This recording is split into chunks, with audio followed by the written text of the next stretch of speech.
सभी को नमस्कार। Very very good evening to all of you. सभी भाइयों को हमारा नमस्कार। जितने भी भाई बहन हैं उनको हमारी तरफ से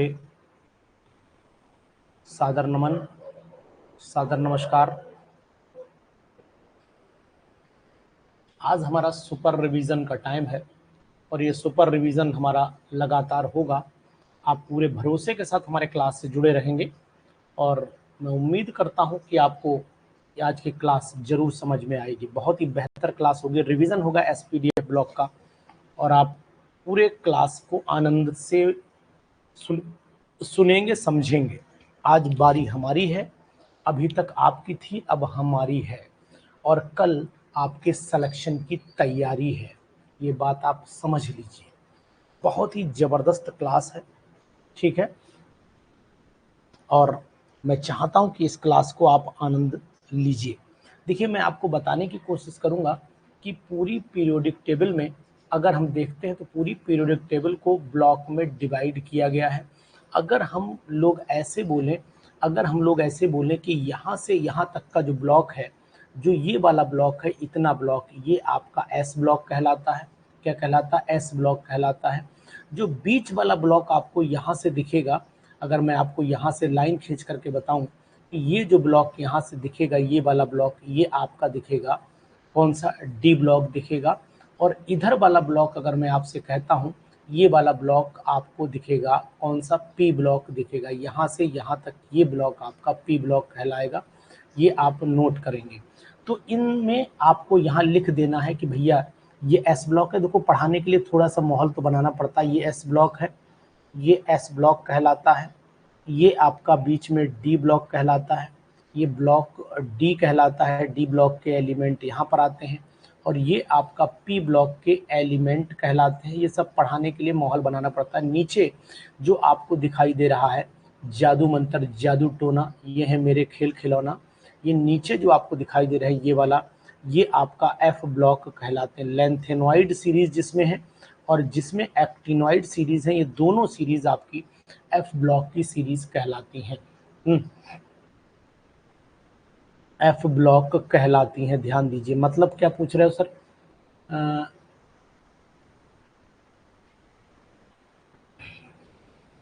मनोपाध्याय, हीलियम किस ब्लॉक में होगा? वैसे मैं आपको बताने की कोशिश करूंगा। आज आपने बड़ी अच्छी बात पूछी है कि हीलियम किस ब्लॉक में होगा। आपको जानकारी बताऊं, ये पी ब्लॉक का एक्सेप्शनल एलिमेंट बोला जाता है। बहुत अच्छी बात आपने पूछी, हालांकि आपको पता है, लेकिन हो सकता है आप सोच रहे हो कि लाओ आज अनु सर पे दाग दे क्वेश्चन। अच्छा काम किया आपने, दाग दिया। बता दे रहा हूँ, हीलियम एक्चुअल में आपको लगता होगा कन्फिग्रेशन इसका 1s2 है। कन्फिग्रेशन इसका 1s2 है, लेकिन इसको पी ब्लॉक में रखा गया है। रीज़न क्या है इसके पी ब्लॉक के होने का? कारण आपको बता देते हैं। कारण है कि नंबर 1, ये इनर्ट गैसेस में आता है। इनर्ट गैसेस में, और जितनी भी इनर्ट गैसेस हैं वो पी ब्लॉक में रखी गई हैं। पी ब्लॉक में रखी गई हैं, ये बात आप नोट कर लीजिए कहीं, ठीक है। आपको लग रहा होगा कि ये एस ब्लॉक में है, ये पी ब्लॉक में रखा गया है। एक्सेप्शनली ये पी ब्लॉक में रखा गया है क्योंकि रिएक्टिविटी, जबकि एस ब्लॉक के एलिमेंट रिएक्टिव होते हैं और ये इनर्ट होने के कारण इलेक्ट्रॉन जाना और इनर्ट होना दोनों में डिफरेंस है। ये इलेक्ट्रॉन के बेस पर नहीं रखा गया, ये रखा गया है उसकी इनर्टनेस के कारण, जबकि एस ब्लॉक के एलिमेंट ज़्यादा रिएक्टिव बोले जाते हैं। दूसरी बात है कि आपको लग रहा होगा कि सर इसमें डाल दिए होते, सेकेंड 2s में डाल दिए होते, मतलब S2 में डाल दिए होते, यहाँ वाले में डाल दिए होते, तो ये संभावना इसलिए नहीं क्योंकि ये रिएक्टिव एलिमेंट है, ये रिएक्टिव नहीं है। एक बात, ठीक है। दूसरी बात आपको बता देते हैं कि स्टेबल कॉन्फ़िगरेशन को ये गेन कर चुका होता है और वो स्टेबल कॉन्फ़िगरेशन को गेन नहीं कर पाते हैं, इसीलिए भी इसको यहाँ पर रखा गया। खैर, आपकी बात में दम है जी। और हमें जिस तरीके से अब हम लोग इसको रिवीजन में जब लाते हैं तो ये एलिमेंट आपने पढ़े। चलिए अब हम लोग शुरुआत कर लेते हैं यहीं से ही। सबसे पहले हम बात करेंगे पूरे अपने एस ब्लॉक के बारे में, ठीक है। यहाँ पर ऑप्शन में पी लगाना है, एस नहीं लगाना है। ऑप्शन में पी लगाना है, एस नहीं लगाना है। ध्यान दीजिए, ये एस ब्लॉक में नहीं आता है। फिर आप ध्यान दीजिए, पी ब्लॉक में आता है। एक्सेप्शनल एलिमेंट माना गया है पी ब्लॉक का। ठीक, ध्यान दीजिएगा, पी ब्लॉक का एक्सेप्शनल एलिमेंट माना गया, इसलिए मैंने ऊपर टॉप पे लिख दिया। अब हम लोग सबसे पहले एस ब्लॉक पर डिस्कशन करते हैं। एलिमेंट आप, तो यहाँ पर मैं छोटा सा, आज माहौल बनने दीजिए। सबसे पहले मैं यहाँ लिख देता हूँ एस ब्लॉक। बहुत ही दमदार रिवीजन होगा और इस रिवीजन में लिखावट कम होगी। एस ब्लॉक, और एस ब्लॉक में फर्स्ट ग्रुप और सेकंड ग्रुप एलिमेंट की, first and second group element की बात होगी, ग्रुप एलिमेंट्स की बात होगी, और केवल इंपॉर्टेंट बात होगी, बाकी कोई भी बात नहीं होगी। इसलिए धैर्यपूर्वक सुनिएगा, केमिस्ट्री में आपको आनंद जरूर आएगा।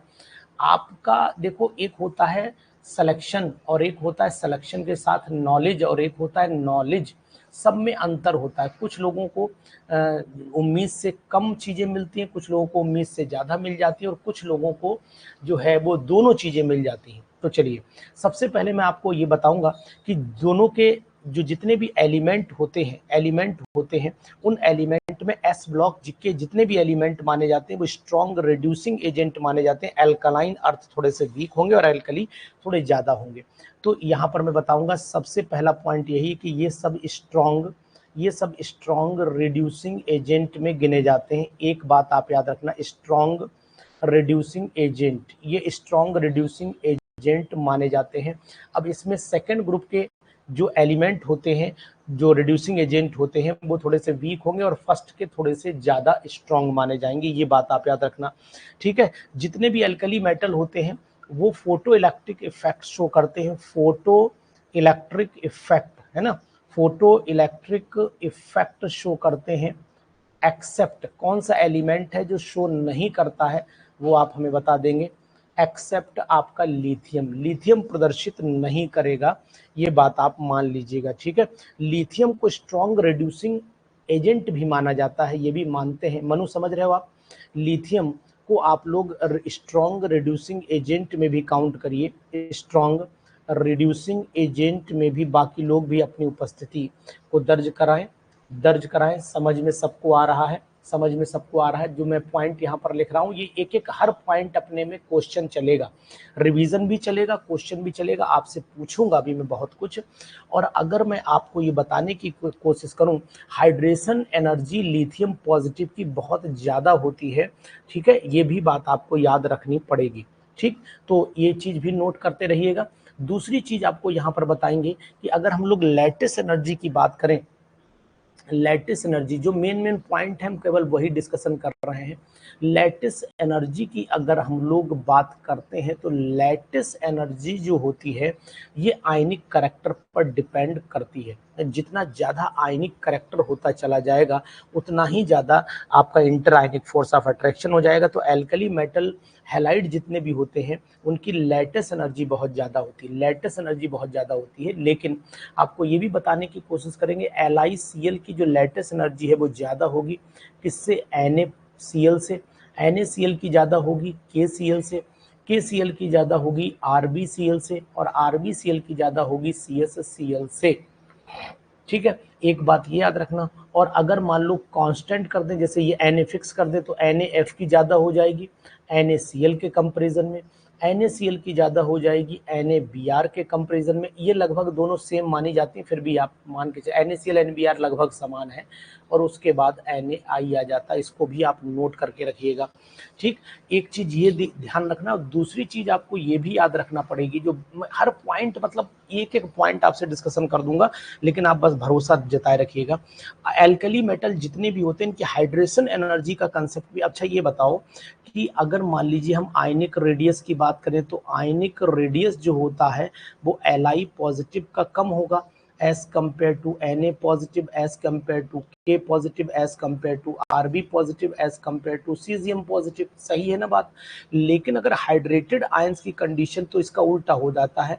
मतलब हाइड्रेटेड आयन की अगर मैं बात करूं तो हाइड्रेटेड रेडियस भी बोल सकते हो आप, हाइड्रेटेड रेडियस। अब हाइड्रेटेड रेडियस किसका ज़्यादा होगा? अब उल्टा हो जाएगा, Li पॉजिटिव का ज़्यादा हो जाएगा, फिर Na कंपेरिजन में Na पॉजिटिव, फिर वही सब उल्टा हो जाता है और कुछ नहीं होना है। Rb पॉजिटिव और CS, मतलब मैं इसको अब इसी तरीके से आयनिक मोबिलिटी पूछी जाए, देखो हर चीज को मैं लिंक कर रहा हूँ। आयनिक मोबिलिटी अगर आपसे पूछी जाए कि मोबिलिटी आयनिक की क्या होगी, तो फिर ये भी बहुत ही इंपॉर्टेंट है।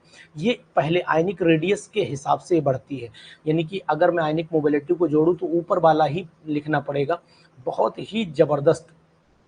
Na पॉजिटिव हो गया, इसके बाद K पॉजिटिव हो गया, इसके बाद Rb पॉजिटिव हो गया, फिर आपका CS पॉजिटिव हो गया। इस तरीके से आप इसे चलते रहेंगे, ये बात आपको ध्यान देनी पड़ेगी। अगर आपको एक क्वेश्चन और भी बहुत जबरदस्त पीजीटी में पूछा जाता है, बहुत ज़्यादा पूछा जाता है, वो क्या है कि जितने भी एल्कली मेटल्स आयन होते हैं, जितने भी एल्कली मेटल आयन होते हैं, लिक्विड अमोनिया में घुल जाते हैं।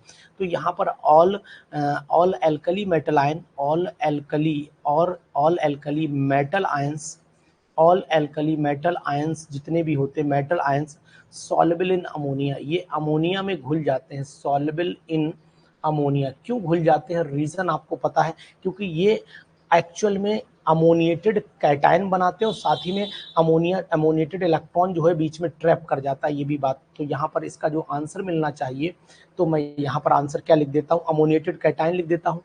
अमोनिएटेड अमोनिएटेड अमोनिएटेड कैटायन में यहाँ पर लिख देता हूँ। और साथ ही साथ इसका दूसरा भी कारण बताया जाता है कि अमोनिएटेड इलेक्ट्रॉन होने की वजह से, तो यहाँ पर एक और लिख देता हूँ, अमोनिएटेड इलेक्ट्रॉन के कारण भी ऐसा माना जाता है। अगर रिएक्शन की बात करता हूँ तो रिएक्शन भी आपने एनसीईआरटी में देखी होगी, M प्लस यहाँ पर X प्लस Y, यही तो लिखी है ना एनसीईआरटी में इक्वेशन। यहाँ पर NH3 बना दीजिए, यहाँ पर M पॉजिटिव बन जाएगा और NH3 का होल आप X कर लीजिए, क्योंकि XY है तो यहाँ पर होल X कर दीजिए, और इसके साथ में आप इलेक्ट्रॉन बना दीजिए दूसरी अमोनिया के साथ में, जो Y अमोनिया निकल जाएगा। ये चीज़ आप ध्यान दीजिएगा, बहुत ही इंपॉर्टेंट बात चल रही है। इसी वजह से ये ब्लू कलर आपको, इस अमोनिएटेड इलेक्ट्रॉन के कारण ये ब्लू कलर आपको दिखाई देता है। हाइड्रोजन धीरे धीरे निकलती चली जाती है, और जब हाइड्रोजन निकलती चली जाएगी तो एमाइड, मेटल का एमाइड बन जाएगा और ब्लू कलर का दिखने लगता है। तो ये इलेक्ट्रॉन के कारण, अमोनिएटेड इलेक्ट्रॉन के कारण ही ऐसा संभव है, अदरवाइज संभव नहीं होता। ठीक है, अगर हम लोग लिथियम की रिएक्शन ऑक्सीजन से कराते हैं, हम शॉर्टकट मार रहे हैं, ध्यान दीजिएगा, तो यहाँ पर आपका लिथियम मोनोऑक्साइड बैलेंसिंग की बहुत आवश्यकता आपको नहीं है, केवल समझना जरूरी है। अगर हम लोग मान लो बैलेंस भी करना चाहो तो यहाँ 2 लगा लेना, फिर यहाँ पर 4 लगा लेना। यहाँ पर अगर हम सोडियम की ऑक्सीजन से कराते हैं तो आपको पता होना चाहिए कि सोडियम जो है परऑक्साइड ज़्यादा स्टेबल माना जाता है, मतलब यहाँ परऑक्साइड बॉन्डिंग रहती है। और ये चीज़ आप ध्यान देना कि जब पोटेशियम रिएक्शन करता है तो पोटेशियम जो होता है वो सुपर ऑक्साइड बना लेता है। इनकी ऑक्सीडेशन स्टेट भी पूछी जा सकती है। ब्लू कलर का होता है अमोनिएटेड इलेक्ट्रॉन के कारण, मैंने बोला है, ठीक है, ध्यान देना, ब्लू कलर मैंने बोल दिया, तो आप वीडियो को जरूर देखेंगे तो आपको समझ में जरूर आएगा। तो जो एक मोनो ऑक्साइड बना रहा है, एक ऑक्साइड बना रहा है, एक सुपर ऑक्साइड बना रहा है। दूसरी बात, अगर हम आगे इसी को कंटिन्यूटी में चल लेते हैं, तो जितने भी एल्कली मेटल आयंस होते हैं, ये इनकी पोलराइजिंग पावर जो होती है थोड़ी सी कम होती है। तो यहाँ पर नोट कर देता हूँ कि एल्कली मेटल आयन, जरा फटाफट मुझे बढ़ने दीजिए, डिस्टर्ब बिल्कुल नहीं करिए, मैं आपको सब बातें बता दूंगा। एल्कली मेटल आयन की जो होती है उनकी पोलराइजिंग पावर कम, alkali metal ions have low polarising power या लेस पोलराइजिंग पावर। ठीक है, लेस पोलराइजिंग पावर। ठीक, तो यहां पर आ जाती है लेस पोलराइजिंग पावर। ठीक, एक बात आपको ध्यान दीजिएगा, तो ये लेस पोलराइजिंग पावर होने के कारण ही इनके अंदर कंडीशन होती है कि ऊपर से नीचे आने पर पोलराइजेबिलिटी बढ़ती चली जाएगी। जितना बड़ा मॉलिक्यूल होगा उतने ही ज़्यादा वो अपने अंदर एक्सेप्टेशन ज़्यादा की करेगा ना। जैसे के एक 2 ओ को ले रहा है, एक सोडियम एक ही ओ को ले पा रहा है, ये सब रीज़न इसके पोलराइजिंग पावर के कारण होते हैं। इसीलिए आपने नोटिस किया होगा कि अगर हम सोडियम को देखें तो वो ऑक्साइड का पर बना रहा है, जबकि पोटेशियम को देखें तो सुपर ऑक्साइड बना रहा है। ये सिर्फ अनपेयर्ड इलेक्ट्रॉन KO2 के अंदर, जो अगर हम देखें तो KO2 के अंदर एक ऐसी ऑर्बिटल, मतलब उसके अंदर इलेक्ट्रॉन एक्सेप्ट करने की एक और टेंडेंसी होती है, ज़्यादा होती है, और वो आपके सुपर ऑक्साइड बनाने में मदद करती है, चाहे वो पोटेशियम को, चाहे रुबिडियम का हो, चाहे सीजियम का हो, किसी का भी हो, दोनों में ही एक कंडीशन अप्लाई हो जाती है।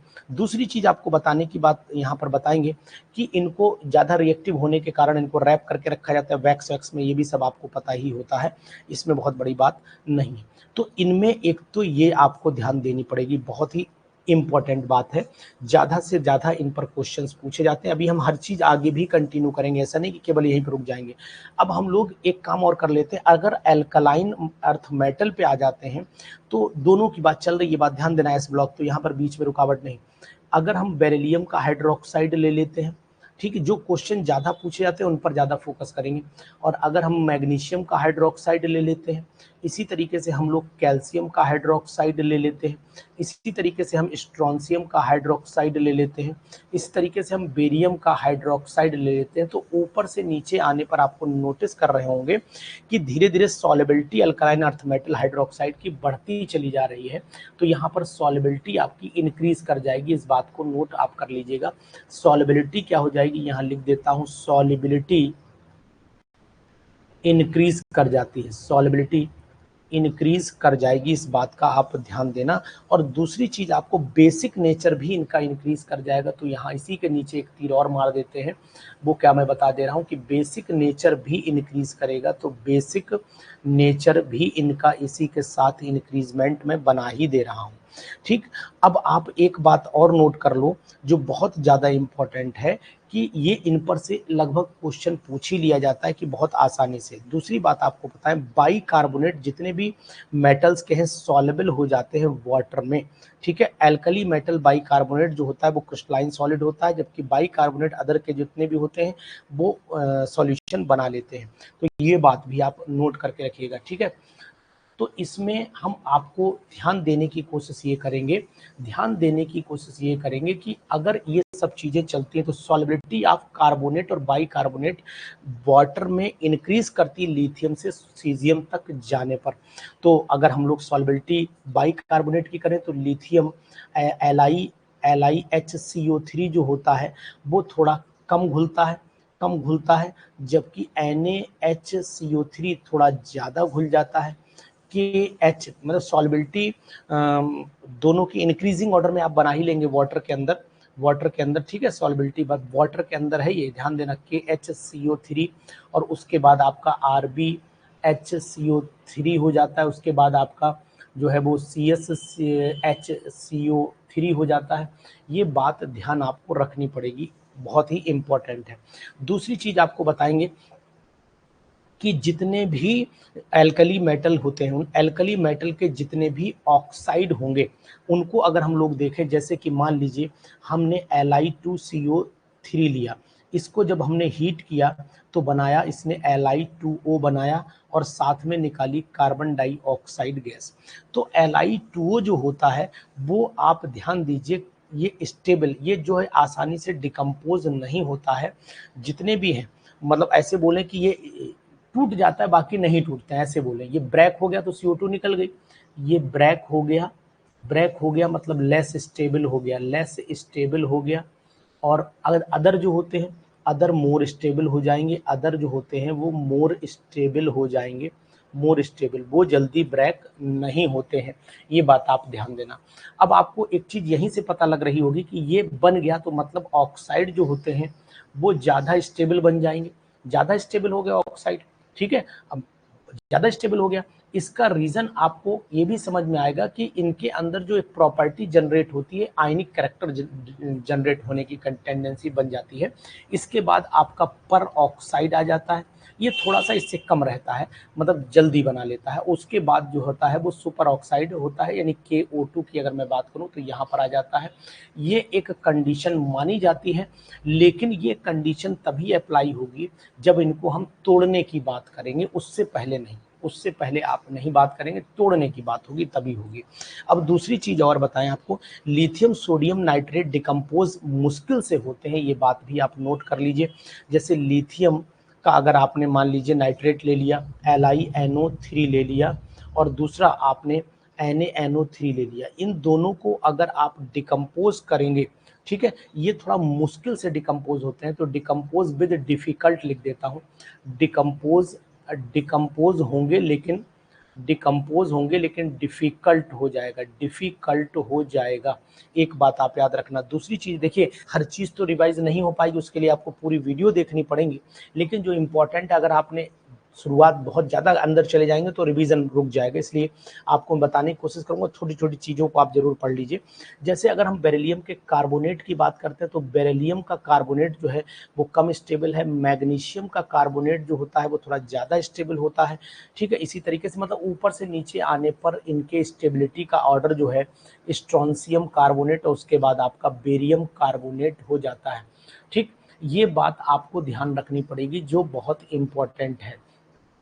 तो ये बेरियम कार्बोनेट, ये कैल्शियम कार्बोनेट, ये स्ट्रोंशियम कार्बोनेट, ये बेरियम कार्बोनेट, ये सब ऊपर से नीचे आने पर क्या होता चला जा रहा है, इनके स्टेबिलिटी, ये थर्मल स्टेबिलिटी ऑर्डर बोले जाते हैं। तो इनको याद रखिए, ये थर्मल स्टेबिलिटी ऑर्डर है, इंक्रीज कर रहे हैं। मैं नीचे लिख दूंगा यहाँ पर थर्मल स्टेबिलिटी ऑर्डर, तो यहाँ लिख देता हूँ थर्मल स्टेबिलिटी के ये ऑर्डर हैं। ठीक, इसमें आपको पूरी डिटेल पढ़ने के लिए आपको ज़्यादा पढ़ना पड़ेगा। और अगर हम लोग सल्फेट की बात कर लेते हैं तो इन्हीं का सल्फेट ले लो थोड़ी देर के लिए, इन्हीं का आप सल्फेट ले लो। जैसे मान लीजिए सल्फेट को पानी में घोलना है, तो इसका मतलब है बेरिलियम सल्फेट आसानी से घुल जाता है। उसके बाद मैग्नीशियम सल्फेट घुलता है। उसके बाद आपका कौन घुलेगा, कैल्शियम सल्फेट घुलेगा। उसके बाद आपका स्ट्रोंशियम सल्फेट घुलेगा। उसके बाद आपका बेरियम सल्फेट घुलेगा। तो मतलब इनके ऑर्डर आपको पता रहने चाहिए।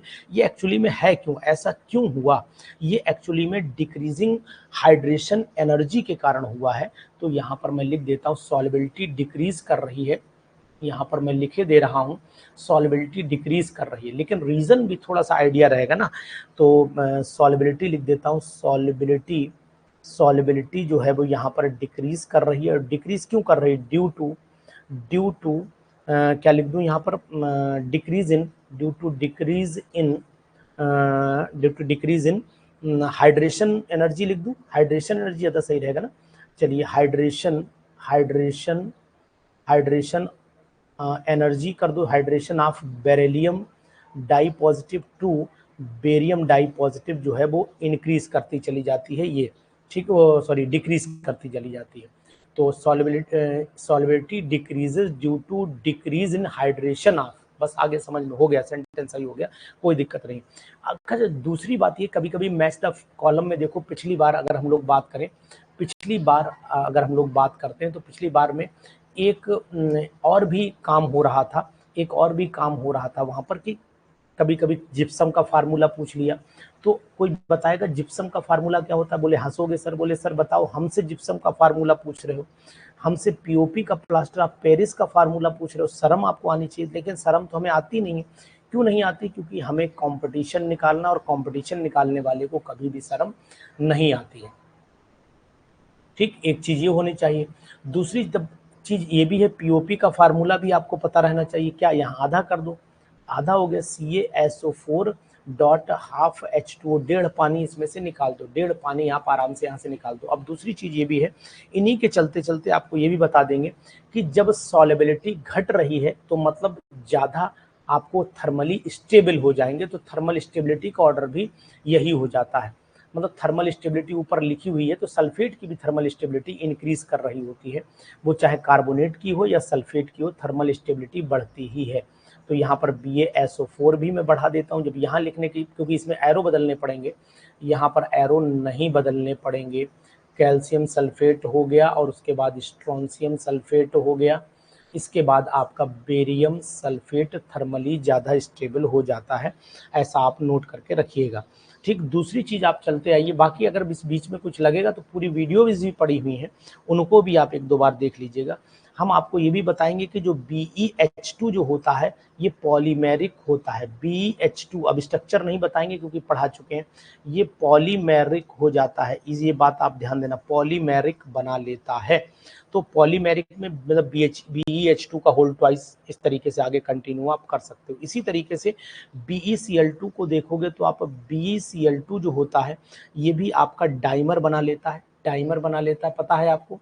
ये डाइमर बना लेता है। और डाइमर हमेशा किस फॉर्म में होता है, ये आपका वेपर फेज में होगा। डाइमर वेपर में ही तो होता है, वेपर फेज में डाइमर ही होता है जहां तक मुझे याद आ पा रहा है। और सॉलिड में ये पॉलीमेरिक हो जाता है। तो BeCl2 अगर हम सॉलिड की बात करें तो ये पॉलीमेरिक हो जाता है। सही बोल रहा हूँ ना, गलत तो नहीं बोल रहा हूँ। ये सॉलिड स्टेट में पॉली और वहां पर आपका कैसा हो जाता है, सिंपल सा आपको डाइमर, डाइमर दिखना चाहिए, डाइमर लिखा हुआ है, याद रखना। दूसरी चीज आपको ये भी बताएंगे यहीं पर कि जितने भी कंपाउंड होते हैं, जैसे कि अगर हम लोग ये बात कहें कि कॉम्प्लेक्स में बेरिलियम एसीटेट का भी कॉम्प्लेक्स संभव होता है। बेरिलियम एसीटेट एक कॉम्प्लेक्स, बेसिक कॉम्प्लेक्स बना लेता है, वो आप याद रखना। एक तो ये क्वेश्चन मैं मेन बात कर रहा हूँ, इसलिए आप लोग जो है बहुत ज़्यादा परेशान ना हो, नहीं तो फिर पूरा रिवीजन नहीं हो पाएगा, गड़बड़ा जाएगा सब। ठीक, अगर हम लोग देखें तो calcium di positive, calcium di positive और मैग्नीशियम डाई पॉजिटिव, ये दोनों जो होते हैं ये हमेशा EDTA के साथ में कंबाइन कर लेते हैं, EDTA के साथ में कंबाइन कर लेते हैं, ऐसा आपको याद रखना पड़ेगा। टाइट्रेशन में यूज होता है। ठीक, एक बात याद रखना, सोडियम और पोटेशियम जो होता है वो लिक्विड होता है रूम टेम्परेचर पर, इसलिए एलॉय इनके संभव हो सकते हैं, ये भी बात आप याद रखना। ठीक है, अगर आपसे कहा जाए कि आपके पास Na2O2 और साथ में आपका डाइल्यूट HCl का अगर मिक्सचर लिया जाए तो इसको एक नाम दिया गया है ऑक्सेन। तो ये ऑक्सेन नाम आप जरूर याद रखिएगा, जिसको ब्लीचिंग करने में काम आता है। ठीक है, CO2 को absorb, CO2 is absorb by, ये भी पूछा जाता है कभी कभी, ट्रू फॉल्स में पूछ लेते हैं कि CO2 को जो है absorber, CO2 is absorbed bye, CO2 को कौन एब्जॉर्ब करता है पता है प्रगति, KOH एब्जॉर्ब करता है। ठीक है, और मतलब अच्छे से एब्जॉर्ब करता है, बढ़िया से एब्जॉर्ब करता है अगर NaOH और K2CO3 को कंपेयर करें तो। ठीक है, ये बात आप नोट कर लेना, कहीं पर भी नोट करना। अब दूसरी चीज आपको ये भी बताने की कोशिश करेंगे कि कैल्शियम क्लोराइड का अगर हम वाटर में सॉल्यूशन बना लेते हैं तो ये फ्रीजिंग पॉइंट को डिक्रीज कर देता है, मतलब डिक्रीज फ्रीजिंग पॉइंट, बहुत ज़्यादा फ्रीज कर देता है, -55 डिग्री सेल्सियस तक पहुंचा देता है। ये बात ध्यान देना, बहुत इंपॉर्टेंट बात है। जबकि नमक जो है वो -18 तक पहुंचा देता है, जैसे NaCl देखा होगा, ये फ्रिज से ज़्यादा ठंडा कर देता है, डिक्रीजेज फ्रीजिंग पॉइंट, ये लगभग -18 पे पहुंचा दे रहा है, समझ रहे हो, झम से जम जाएगा, -18 माने रखता है, चिल्ड हो जाएगा, चिल्ड हो जाएगा। ये सब चीज़ें ध्यान रखने वाली हैं भैया, कतई भूलना मत आप। और दूसरी बात आपको और बताने की कोशिश करूंगा, एक कंपाउंड है जिसका नाम है MgClO, मैग्नीशियम पर क्लोरेट का कंपाउंड माना जाता है, मैग्नीशियम क्लोरेट भी बोलते हैं। और परक्लोरेट, वैसे नाम तो कायदे में परक्लोरेट ही होना चाहिए। इसको हम लोग एनहाइड्रोन के नाम से भी जानते हैं, अगर आप जानते होंगे तो। हमने तो इसे एनहाइड्रोन ही पढ़ा है, अगर आपने नोटिस किया होगा तो दिस इज कॉल्ड एनहाइड्रोन। तो ये कुछ ऐसी बातें हैं जो बहुत इंपॉर्टेंट हैं, और आपको ये भी बताएंगे कि ये बातें एग्जामिनेशन में छोटी छोटी बातें होती हैं, लेकिन ये पेपर में बहुत काम आ जाती हैं और इनको आपको नोट करते। माइक्रोकॉस्मिक सॉल्ट का फार्मूला पता है किसी को? ये पीजीटी में कई बार आया है, NaNH4 HPO4, इसको हम लोग माइक्रोकॉस्मिक सॉल्ट बोलते हैं। माइक्रोकॉस्मिक HPO4 डॉट कितने 4H2 होते हैं, 4H2, इसे माइक्रोकॉस्मिक सॉल्ट के नाम से जानते हैं। ये आपने शायद पढ़ा होगा और आपको अच्छे से याद भी होगा। अच्छा, अब छोटी छोटी बातें और भी जो बची हैं उनको भी हम कर लेते हैं, जैसे अभी आपके मन में बहुत सारी बातें चल रही होंगी तो उनको भी जवाब हम आपको देते हैं। नंबर 1, जो नॉन एक्वस सॉल्वेंट होते हैं वो रिड्यूसिंग पावर घटने के साथ घटते चले जाते हैं। अब कुछ महत्वपूर्ण तथ्य जो आपके मन में चल रहे थे उनको भी हम आपको बताते चलते हैं। ठीक है, बताते चलते हैं, जरा नोट करना, ये बहुत ही इंपॉर्टेंट पॉइंट चलेगा अब, जो अब मैं आपको बताने जा रहा हूँ। ठीक है, नोट करिएगा ध्यान से। एक तो नॉन एक्वस में अगर मैं बात कर रहा हूँ, नॉन एक्वस में, तो नॉन एक्वस की अगर मैं बात करूंगा तो Li उससे बढ़िया बनाएगा, Na, उससे बढ़िया K, मतलब रिड्यूसिंग पावर जो होती है नॉन एक्वस सॉल्यूशन और रिड्यूसिंग पावर एल्कली मेटल की ऐसे चलती है। लेकिन यहाँ ये नोट करने वाला है कि लिथियम जो होता है स्ट्रॉन्ग रिड्यूसिंग एजेंट होता है, वो एक्सेप्शन में जाएगा। ये बात आप नोट कर लेना, नहीं सीजियम को कहीं बोल दो, ठीक। और एक्वस सॉल्यूशन में रिड्यूसिंग पावर में बाकी सब यही रहेंगे, लिथियम को यहाँ लिखेंगे हम लोग। अगर रिड्यूसिंग पावर की बात आएगी तो हम लोग फिर Na ऐसे करेंगे, K ऐसे करेंगे, Rb ऐसे करेंगे और Cs के बाद लाएंगे लिथियम को। ये तो आप याद रखना, ये नॉन एक्वस में है और ये एक्वस में है। ये एक्वस में रिड्यूसिंग पावर है, एक्वस में रिड्यूसिंग पावर है, रिड्यूसिंग पावर है, ध्यान देना, बहुत इंपॉर्टेंट, ठीक है। ठीक, H4H2O होता है, मैंने लिखा है, देखो माइक्रोकॉस्मिक सॉल्ट में 4 H2O मैंने लिखा है। यहाँ पर नॉन एक्वस में रिड्यूसिंग पावर ये रहती है, नोट करना, ये बहुत इंपॉर्टेंट है, नहीं तो पता लगा आपको यही याद रहे कि नॉन एक्वस एक्वस में सेम रहती है, सेम नहीं रहती है। इसीलिए मैं इसको यहाँ पर लिख रहा हूँ, इसीलिए मैं यहाँ पर लिख रहा हूँ। एक्वस का मतलब है पानी के अंदर, नॉन एक्वस का मतलब है नॉर्मल कंडीशन में। ये बात आप नोट कर लेना कहीं पर भी फटाफट, ठीक है। अगर हम लोग स्टेबिलिटी की बात करते हैं तो ऑक्साइड की स्टेबिलिटी सबसे ज़्यादा होती है, तो ये नोट, ये मैंने ऊपर ही लिखा था, KO2 जो होता है, KO2 सबसे, अरे KO2 सबसे कम स्टेबल होता है, ये बात आप मान लो। अभी किसी ने पूछा भी था, KO2 सबसे कम, उसके बाद आपका Na2O2 हो जाता है और उसके बाद आपका कोई भी ऑक्साइड आप ले लीजिए, जैसे कि अगर मैं कहूँ तो सीजियम का ऑक्साइड ले लेता हूँ, ये वाला, ठीक है। ये ध्यान देना, ये आपका क्या है, ये आपका कहलाता है पोटेशियम का सुपर ऑक्साइड, ये परऑक्साइड और ये ऑक्साइड। आप इन्हीं के एक कैटेगरी के भी लिख सकते थे, अगर चाहते तो एक कैटेगरी के भी आप लिख करके हमें बता सकते थे। एक बात याद रखना। दूसरी बात आपको याद रखनी पड़ेगी, अगर थर्मल स्टेबिलिटी की बात आती तो बाकी मैंने बता ही दी है, लेकिन कुछ बातें ऐसी हैं जो अभी ऊपर नहीं बताई, इसलिए मैंने उनको अलग नोट करके रखा हुआ है, ठीक है, अलग नोट करके रखा हुआ है। एल्किली मेटल ऑक्साइड में हमेशा याद रखो कि अगर वेरिएशन आया तो ऑक्साइड, ध्यान दो, बेसिक करैक्टर जो होता है ऑक्साइड का इंक्रीज करता है आयनिक करैक्टर बढ़ने के साथ साथ, तो ये आप ये बात भी ध्यान दो। तो बेसिक करैक्टर जो होता है, बेसिक नेचर, करैक्टर का मतलब बेसिक नेचर ऑफ ऑक्साइड जो होता है, ऑक्साइड इंक्रीज करता है with increase in ionic character, लिख दूं, with increase in ionic character, with increase in ionic, with increase in ionic character. ये बात आप नोट कर लो, बहुत ही जबरदस्त पॉइंट है, ये बहुत ही जबरदस्त पॉइंट है। जैसे अगर आपसे कहा जाए कि Li2O थोड़ा कम बेसिक होगा, Na2O थोड़ा ज़्यादा बेसिक होगा, K2O और ज़्यादा बेसिक होगा, Rb2O और ज़्यादा बेसिक होगा, सीजियम का ऑक्साइड और ज़्यादा बेसिक होगा, ये तो आपको पता ही है, सिंपल बात है। दूसरी चीज़ है, अगर हाइड्राइड की बात करें तो हाइड्राइड में भी यही बात आती है कि बेसिक नेचर इनका भी बढ़ता चला जाता है, तो मतलब LiH कम बेसिक होगा, NaH थोड़ा ज़्यादा बेसिक होगा, उसके बाद पोटेशियम का आ जाएगा तो यहाँ पर पोटेशियम का हाइड और ज़्यादा होगा, उसके बाद रुबिडियम का और ज़्यादा होगा, और उसके बाद आपका सीजियम का हाइड्राइड और ज़्यादा बेसिक होता चला जाए। तो एक एक बात बताता चल रहा हूँ, बाई चांस छूट जाएगी तो वो अलग बात है। थर्मल स्टेबिलिटी की बात करेंगे तो ये तो हो गया बेसिक नेचर हो गया। अब हम लोग थर्मल स्टेबिलिटी पर भी अलग ढंग से बताते हैं आपको। थर्मल स्टेबिलिटी पर अगर हम लोग चलें तो थर्मल स्टेबिलिटी LiH की ज़्यादा होगी एज कंपेयर टू NaH हो जाएगी, एज कंपेयर टू KH हो जाएगी, एज कंपेयर टू, इसका उल्टा हो जाता है, मतलब तात्पर्य से तो सीधा सीधा इतना है, इसका उल्टा ट्रेंड चलने लगता है। ये बात आप नोट करके रखना।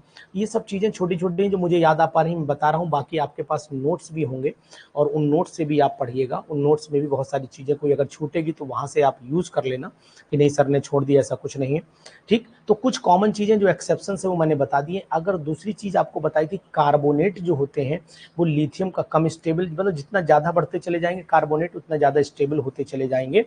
फिर याद रखो लिथियम का कार्बोनेट सबसे कम स्टेबल होता है, जबकि बाकी सबके कार्बोनेट मतलब ऊपर से नीचे आने पर बाई कार्बोनेट की स्टेबिलिटी बढ़ती चली जाती है, बाई कार्बोनेट की स्टेबिलिटी बढ़ती चली जाती है। फिर बोल रहा हूँ, thermal stability of by carbonate and carbonate increases down the group. मैं बार बार बोल रहा हूँ, ये बात लिखने की जरूरत नहीं है मुझे, ठीक है, ये बात आप नोट करो, ठीक। फिर मैं बोल रहा हूँ, thermal stability of carbonate and by carbonate increases down the group. फिर बार बार बोल रहा हूँ, तो यहाँ पर मैं नोट करके लिखे ही दे रहा हूँ, लिख दूं, जरूरत है, ठीक है। थर्मल स्टेबिलिटी ऑफ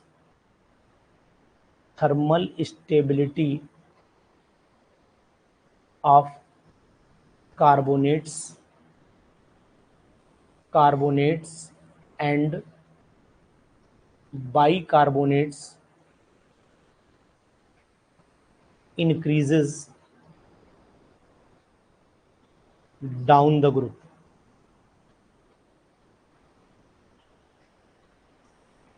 ये बात आप नोट कर लेना। जैसे LiHCO3 कम स्टेबल होगा, ठीक, उससे ज़्यादा NaHCO3 होगा, उससे ज़्यादा KHCO3 होगा, उससे ज़्यादा RbHCO3 होगा, उससे ज़्यादा आपका क्या हो जाएगा, CSHCO3 हो जाएगा। ऐसे करके आप कार्बोनेट का भी लिख लेना। Li2CO3 कम हो जाएगा, Na2CO3 और ज़्यादा हो जाएगा, K2CO3 और ज़्यादा हो जाएगा, Rb2CO3 और ज़्यादा हो जाएगा और CS2CO3 और ज़्यादा हो जाएगा। इस तरीके से हैं, तो आप इनको आप ज़रूर पढ़ लीजिएगा। इनके नाम भी आपको याद रखने पड़ेंगे। बहुत सारी चीज़ें मैंने आपको बता दी, कुछ चीज़ें ऐसी हैं कि जो आपको ज़रूर याद रखनी पड़ेंगी, जो मैंने अपने नोट्स में भी आपको करवाई, तो उनको क्वेश्चंस भी आपको कल तैयार करने पड़ेंगे, ठीक है। एक बात ये याद रखना। दूसरी बात आपको ये भी याद रखना पड़ेगा, सल्फेट ऊपर बता दिया गुरुजी, सल्फेट आप यहाँ देखिए, लग रहा है देख नहीं रहे हैं, खाली जंपिंग मार रहे हैं। ये देखिए सल्फेट मैंने ऊपर बता दिया है। जितने भी एल्कली मेटल सल्फेट भी ऊपर से नीचे आने पर इंक्रीज ही करते हैं, सेम है। सल्फेट और एल्कली मेटल, एल्कली और एल्कलाइन अर्थ मेटल सल्फेट भी इंक्रीज ही करते हैं। ये बात भी आप नोट कर लो, कहीं पर भी नोट कर लो, कोई दिक्कत नहीं, ठीक है। सब में इंक्रीज करती है, सब में इंक्रीज करती है, सेम पैटर्न चलता है, इसमें कोई नई चीज नहीं आएगी, ठीक है। फिर से आपको बता दे रहा हूँ, सब में इंक्रीज ही लिखना है थर्मल, बस एक ही बात याद रखो, सब में इंक्रीज करती है, गड़बड़ होएगा ही नहीं। नाइट्रेट का ही बताया अभी आपको, KNO3 वाला बताया तो था, मुझे याद है। देखो यार, लग रहा है जगमोहन जी आप ध्यान नहीं दे पा रहे हैं। ये देखो दिख रहा है, डिफिकल्ट ऊपर से नीचे दिखा, मैंने लिखा है, आप लग रहा है बाकी सब आसानी से हो जाते हैं, यही डिकम्पोज मुश्किल से होते हैं, लिखा है मैंने। अब पूरी लाइन लिखने में समय को, क्योंकि समय ये भी ध्यान देना है ना सर, कि बाकी चीजें भी रिवाइज करानी है, पी ब्लॉक भी पूरा बचा हुआ है, उसको भी ध्यान देना पड़ेगा। चलो, हाँ, इंक्रीज ये डिफिकल्टी होगी, बाकी डिक्रीज करेगा, ये बात ध्यान देना। नाइट्रेट जो होते हैं वो लिथियम और एल्यूमिनियम के मुश्किल से डिकम्पोज होते हैं, बाकी आसानी से हो जाते हैं, बाकी आसान। हाँ, डाउन द ग्रुप डिक्रीज होगा, इंक्रीज नहीं होगा। लिख लेता हूं, तभी तो ये लिखा है मैंने, थर्मल स्टेबिलिटी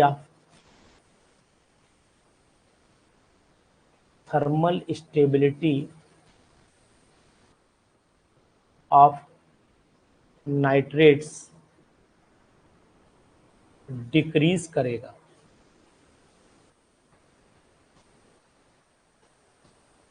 अभी तो लिथियम सोडियम मुश्किल से होगा ना, ये बात है। चलिए, अब हम लोग कॉमन वे में पी ब्लॉक की बात करते हैं कि पी ब्लॉक में हम लोगों को क्या क्या पढ़ लेना पड़ेगा। तो यहाँ पर मैं हेडिंग बना लेता हूँ, पी ब्लॉक।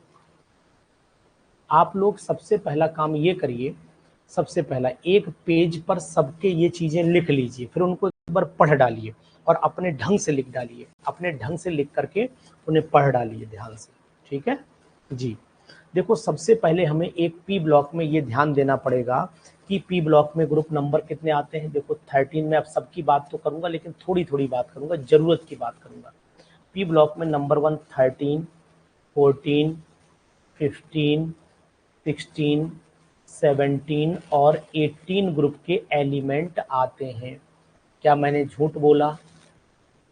ठीक है, ये आते हैं पी ब्लॉक के एलिमेंट में। एक बात सबसे पहले हमें यहाँ जो जरूरत वाली बात है वो ये याद रखनी पड़ेगी कि जितने भी पी ब्लॉक के एलिमेंट्स होते हैं, इन एलिमेंट्स में कुछ मेटल होते हैं, कुछ नॉन मेटल होते हैं।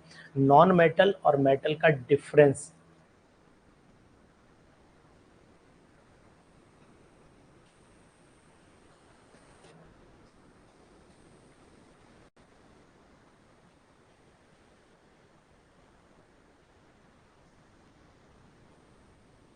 अब यहाँ देखो, ध्यान देना हमें ये पड़ेगा कि अगर हम लोग आगे इसी कंडीशन को बढ़ाते हैं तो सबसे पहले बोरॉन में सबसे ज़्यादा क्वेश्चन कौन सा पूछा जाता है?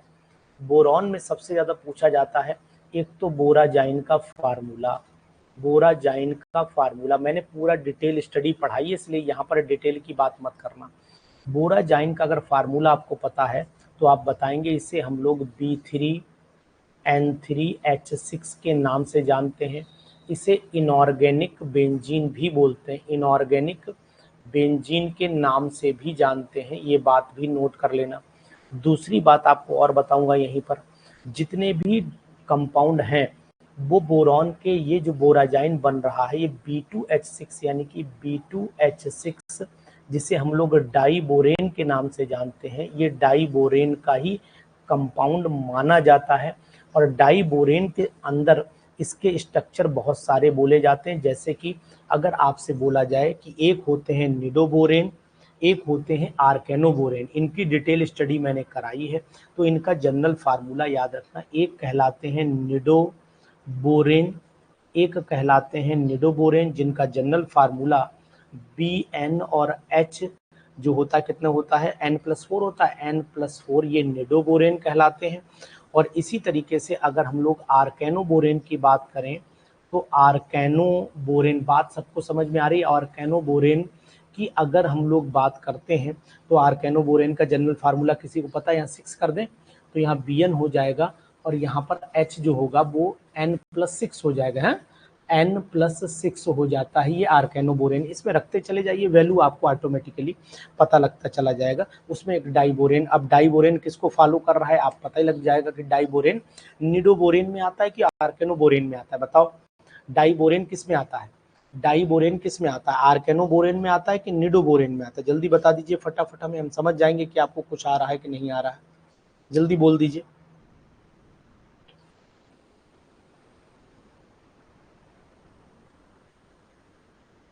चलो खैर कोई बात नहीं, आप नहीं बोल रहे हैं। अगर हम यहाँ पर स्ट्रक्चर की बात करते हैं, स्ट्रक्चर की बात करते हैं तो यहाँ हम बोरॉन लिख लेते हैं। ये हमने लिखा Ht, ये टर्मिनल हाइड्रोजन है। यहाँ पर भी हमने Ht टर्मिनल हाइड्रोजन लिखे हैं। यहाँ पर बॉन्डिंग हाइड्रोजन, ब्रिज हाइड्रोजन जिसे बोलते हैं, बॉन्ड जो बना रहे हैं ये ब्रिज हाइड्रोजन है।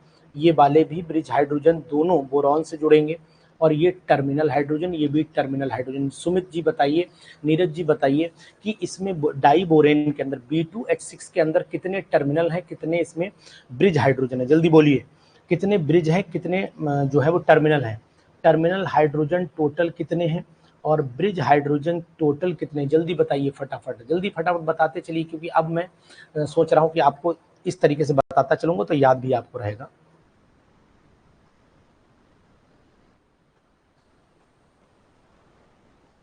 टर्मिनल आपके 4 हैं और जी ब्रिज वाले हाइड्रोजन आपके यहाँ पर 2 हैं। एक बात याद रखना, B2H6 में टोटल इलेक्ट्रॉन कितने हैं? B2H6 में टोटल इलेक्ट्रॉन बताइए, टोटल टोटल वैलेंस इलेक्ट्रॉन अगर मैं पूछूं ज़्यादा बढ़िया रहे, टोटल वैलेंस इलेक्ट्रॉन कोई बताएगा?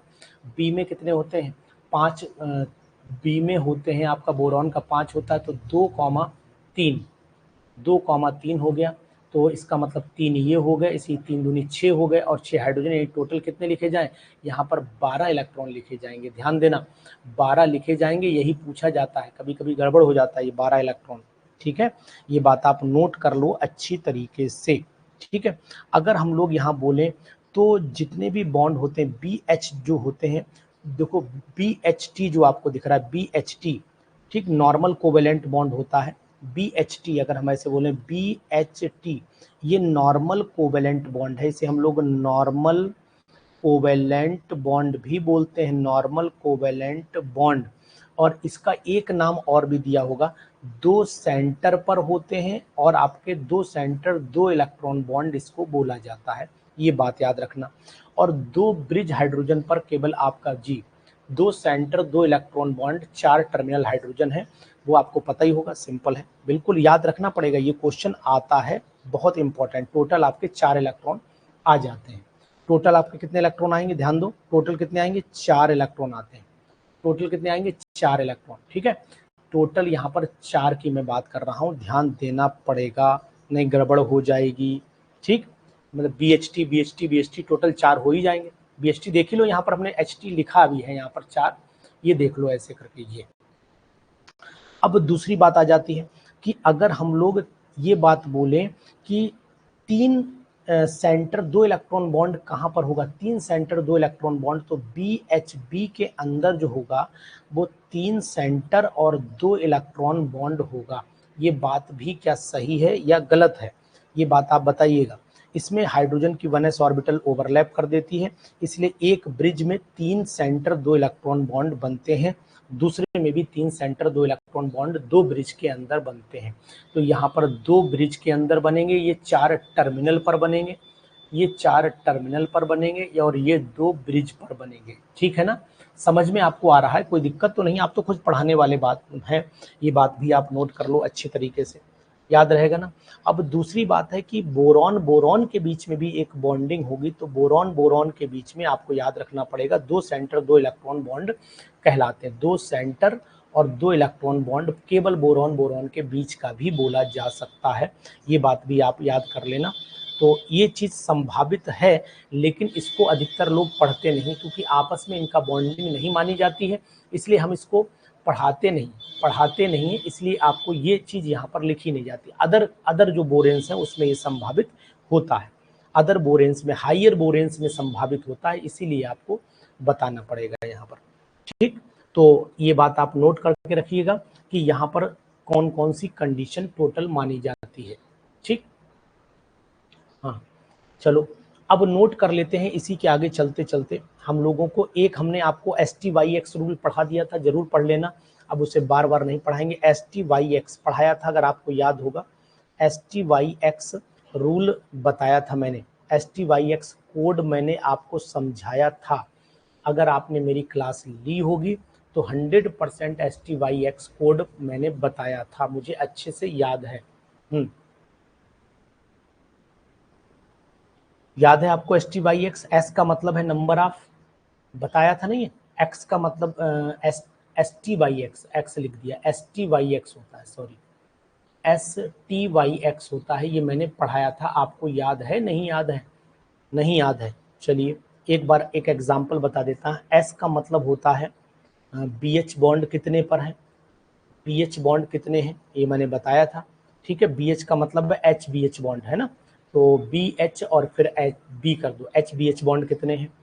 T का मतलब हो जाता है 3 सेंटर पर बोरॉन कितने हैं, यानी कि बोरॉन बोरॉन बोरॉन की अगर मैं बात करें, ठीक, ये बात होती है। T का मतलब टोटल नंबर ऑफ 3 सेंटर, ये टोटल नंबर से चल रहा है, ध्यान देना, जितने भी नंबर हैं यहाँ पर नंबर है, ये नंबर है, ये भी नंबर है, नहीं कहीं पूछो क्या है, ठीक। और Y का मतलब हो जाता है आपका नंबर ऑफ, क्या हो जाता है, BB बॉन्ड कितने हैं, किसी भी मॉलिक्यूल में कितना नंबर BB का है, और X का मतलब कितने BH होते हैं, ठीक है। BH2 कितने हैं, BH2 का नंबर कितना, BH2 ग्रुप कितने बार है। जैसे अगर मैं आपसे कहता हूँ, समझो एक बार ब्रीफ में बता रहा हूँ, घबराइए नहीं, जैसे मान लीजिए B2H6 है, B2H6 है, अब इसमें अगर मैं कहूँ कि आप STYX बता दो, तो पहले इसका स्ट्रक्चर पता हो ना आपको, यही तो होता है, ये ऐसे होता है, ये ऐसे होता है, ये यहाँ पर B होता है, ये यहाँ पर H होता है, ये यहाँ पर H होता है, ये यहाँ पर H होता है, यहाँ पर H, ये सब पता है, टर्मिनल है। अब ये बताओ कि, ये बताओ इसमें कितना आएगा, ये आप, ये S कितना आएगा, S बताइए, S जो आएगा इसमें BHB बॉन्ड इसमें कितने हैं, आपके 2 दिख रहे हैं, देखो BHB 2 है ना, 2 दिख रहे हैं, तो इसका मतलब यहाँ पर हम 2 लिख दे रहे हैं। अब ये बताइए टी वाई कितना है, ये तो है ही नहीं, टी भी 0 जा रहा है, वाई भी 0 जा रहा है, एक्स BH2 यहाँ पर एक ये है एक ये है, तो इसका मतलब एक्स जो है वो 2 हो गए, सिंपल, ये अब याद रहेगा। लेकिन इसमें स्ट्रक्चर नहीं पता होगा तो आप कुछ नहीं कर पाओगे, इसके लिए स्ट्रक्चर का पता होना बहुत ज़रूरी है, बहुत ज़रूरी है, ये बात आप नोट कर लीजिए, ठीक। अब इसी तरीके से कुछ के नोट करने की बजाय मैं तो ये कहूँगा कुछ के याद कर लो, ज़्यादा बढ़िया रहेगा, कहाँ तुम बनाओगे स्ट्रक्चर, दीवाने हो जाओगे बनाते बनाते। तो यहाँ पर मैं आपसे कहूँगा वैसे आपको बनाना आना चाहिए, लेकिन भैया अब समय नहीं है, तो यहाँ पर 2002 लिख दो। इसी तरीके से आप B4H10 भी नोट कर लो, B4H10, B4 हो गया, और H10 के नोट कर लो, यहाँ 40-12 हो जाता है, 40-12 मैंने कुछ लिख रखे हैं भाई, साफ सुथरी बात है, मैं तो कुछ चीज़ें लिख के नहीं रखूँगा तो आपको बताऊँगा कैसे, ये 40-20 हो जाता है।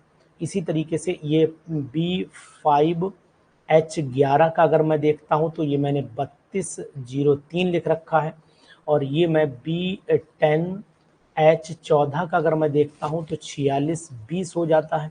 ये कहीं पर आप नोट कर लीजिए, नहीं तो बनाने में पागल हो जाओगे, कुछ कर नहीं पाओगे। इसी तरीके से B6, भाई मैंने तो नोट कर लिए हैं और मुझे तो पढ़ाना है तो मैं देख के भी पढ़ा दूंगा, लेकिन आपको तो याद करना पड़ेंगे, आपको तो मंजित याद करना पड़ेंगे, तो ये बात आप नोट करो कि भैया आप लोगों को ये याद करने हैं।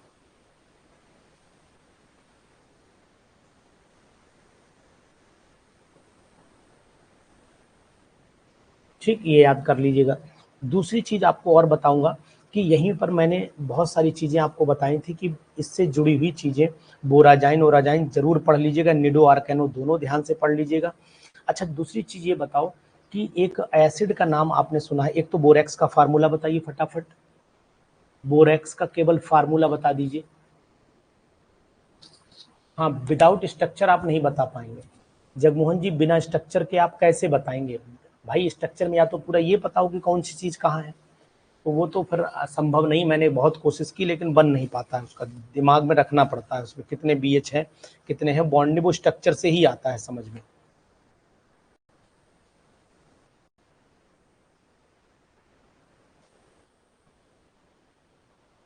बताइए जल्दी से, Na2B4O7, बोरेक्स का फार्मूला Na2B4O7 डॉट 10H2O होता है, डॉट 10H2O होता है, ये बोरेक्स का फार्मूला होता है, ये एक तो ये याद रखना आप, ठीक है। दूसरी चीज़ ये है कि अगर हम इसे हाइड्रोलाइज कर देते हैं तो हमें एक एसिड मिलता है जिसका नाम है H3BO3, इसको आप लोग बोरिक एसिड के नाम से जानते हैं, ये बोरिक एसिड कहलाता है, आई वॉश में काम आता है। लेकिन इसका सॉल्यूशन एसिडिक कैसे होता है वो ध्यान देना है।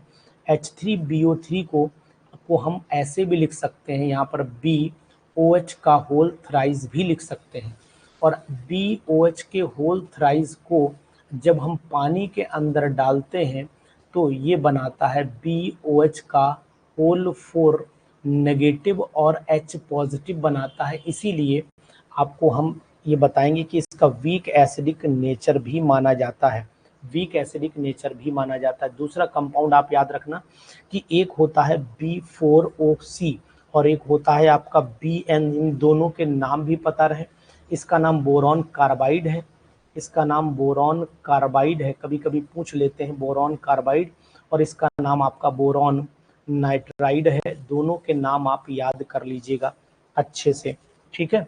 यहाँ पर हाइब्रिडाइजेशन का भी कंसेप्ट कभी कभी पूछ लेते हैं, तो अब वो आपको पता होना चाहिए, बोरॉन इसमें sp2 हाइब्रिडाइजेशन मानी जाती है, ठीक। एक बात याद रखना, एक बात याद रखना कि ये बताओ CCl4 दे रखा है और SiCl4 दे रखा है, इन दोनों में हाइड्रोलाइज कौन होगा, ये हाइड्रोलाइज हो जाता है, ये हाइड्रोलाइज हो जाएगा, और ये हाइड्रोलाइज नहीं होगा, नॉट पॉसिबल, ये आपने पढ़ा होगा, अच्छे से पढ़ा होगा, ध्यान दीजिएगा इस पर। ये बताओ कि अगर हम लोग NCl3 को हाइड्रोलाइज करें और PCl3 को हाइड्रोलाइज करें तो कौन हाइड्रोलाइज होगा और कौन हाइड्रोलाइज नहीं होगा, ये बात आपको याद रखनी पड़ेगी। बताओ कौन होगा, तो ये वाला हाइड्रोलाइज हो जाएगा, ये वाला हाइड्रोलाइज नहीं होगा, दोनों में सेम ही कंसेप्ट चलता है और ये आपसे पूछा भी जा सकता है। कार्बन के जो एलोट्रॉप है उनमें एक आप ग्रेफाइट का नाम याद रखिएगा, ग्रेफाइट का नाम, जिसमें sp2 हाइब्रिडाइजेशन होती है, और ये गुड कंडक्टर भी माना जाता है, गुड कंडक्टर भी माना जाता है। कार्बन का दूसरा एलोट्रॉप आपका डायमंड है, डायमंड में आपको sp3 हाइब्रिडाइजेशन मिलेगी और ये आपका बैड कंडक्टर माना जाता है, बैड कंडक्टर माना जाता है। याद आया आपको? कुछ नहीं आया? आया कुछ नहीं आया? ये बात बताइए जल्दी से।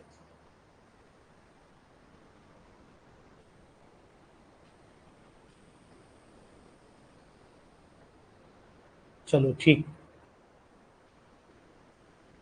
हाँ, इसके बाद एक आपने बकमिंस्टर फुलरीन पढ़ा होगा, Buckminster, Buckminster, minster, Buckminster fullerene, MINSI, minister fullerene होता है, फुलरीन होता है।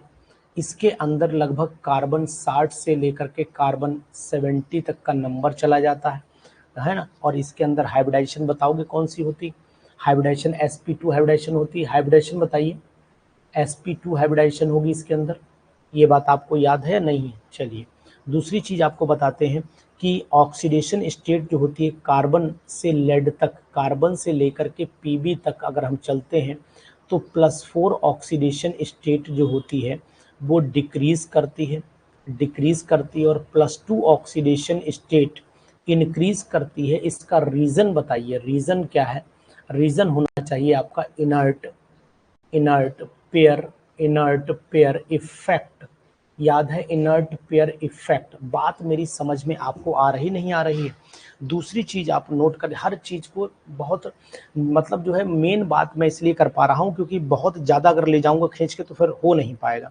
जितने भी सिलिकॉन्स होते हैं, अगर हम लोग सिलिकॉन की बात करते हैं तो सिलिकॉन्स जो होते हैं वो ऑर्गेनो सिलिकॉन के नाम से भी जाने जाते हैं। सिलिकॉन्स जो होते हैं वो ऐसे हम बोले synthetic, synthetic organo, organo silicon के नाम से जाने जाएंगे, ऑर्गेनो सिलिकॉन नाम से जाने जाएंगे। इनको हम लोग, हमें लग रहा है कि 2 दिन रिवीजन कराना पड़ेगा, परसों फिर टेस्ट रखना पड़ेगा। टेस्ट की डेट जो है वो आगे बढ़ाना पड़ेगी क्योंकि उतना हो नहीं पाएगा रिवाइज। ये बात ध्यान देना। इसमें जो होती है वो SiO बॉन्डिंग होती है, ऐसी आप बात जानते हैं। लिंकेज होती है, बॉन्डिंग होती है, कुछ भी आप बोल सकते हो। इसी तरीके से ये सब हाइड्रोलाइज हो सकते हैं। अगर हाइड्रोलिसिस की बात हो तो R2SiCl2 जो है वो हाइड्रोलाइज हो जाएगा, यानी कि इसको हाइड्रोलिसिस करा लीजिए। आसानी से आपने NCERT में पढ़ा होगा, ठीक, NCERT में पढ़ा होगा आपने, ठीक। ये बात आप नोट कर लीजिए। दूसरी चीज आपको ये भी बताएंगे यहीं पर कि जितने भी कार्बन के कंपाउंड अगर आपस में बनते हैं, है ना, कार्बन, यहाँ मैं लिख देता हूँ कार्बन, कार्बन फॉर्म ऐसा करते हैं, इसे 3 पार्ट में डिवाइड कर दें, S अलग कर दें, P अलग कर दें, D अलग कर दें। आज ऐसा कर लेता हूँ, रुक जाइए, अब आपकी बात में समझ में आ रहा है। S और S को अलग टेस्ट में ले आए, लगातार 3 दिन टेस्ट कर देंगे, S अलग, P अलग, D अलग, DF अलग, ऐसा कर दें। अभी लगा तो दिया है मैंने टेस्ट, हटाना पड़ेगा उसको। S ब्लॉक अलग करना पड़ेगा, P ब्लॉक अलग करना पड़ेगा, लेकिन कंटिन्यूस देना पड़ेगा, और D एंड F ब्लॉक एक साथ लेना पड़ेगा। जो टेस्ट है वो हटाना पड़ेगा मुझे, कल थोड़ी मेहनत करनी पड़ेगी फिर इस पर दोबारा। इन तीनों को कर देते हैं, ऐसा कर लें, कल कितनी तारीख, कल केवल S ब्लॉक कर देते हैं, ओनली S ब्लॉक कल है 7 तारीख, 7 मई को ये कर देते हैं, 8 मई को ये कर देते हैं, और 9 मई को ये कर देते हैं। वो इसीलिए तो टाइम चाहिए होगा ना, टाइम चाहिए होगा। या इसको हटाएं, थोड़ा सा आगे बढ़ाएं, DF पर क्वेश्चन ज़्यादा बनाने पड़ेंगे, इसको 10 कर देता हूँ, 10 में कर देता हूँ, ठीक रहेगा। चलो रिवीजन तो कराते ही रहेंगे, 10 में कर देता हूँ, ठीक है, डन है। नोट करिए कहीं पर, कहीं पर नोट करके मुझे मैसेज करिएगा, मैसेज करिएगा तो हम लोग फिर इस पर काम करते हैं। कल तो फिर ऐसे ही रखें, ठीक, डन। चलिए कोई बात नहीं। अब रिवीजन तो हमारा चलेगा ही। दूसरी चीज़ आपको यहीं पर बताऊंगा कि अगर हम लोग NCH3 ले लेते हैं तो NCH3 का जो कंपाउंड होता है ये भी आपका पिरामिडल होता है, ये भी पिरामिडल होता है, और NH3 भी पिरामिडल होता है, ये भी पिरामिडल होगा, ये भी पिरामिडल होगा, NF3 भी पिरामिडल होगा। ये सब जितने भी स्ट्रक्चर हैं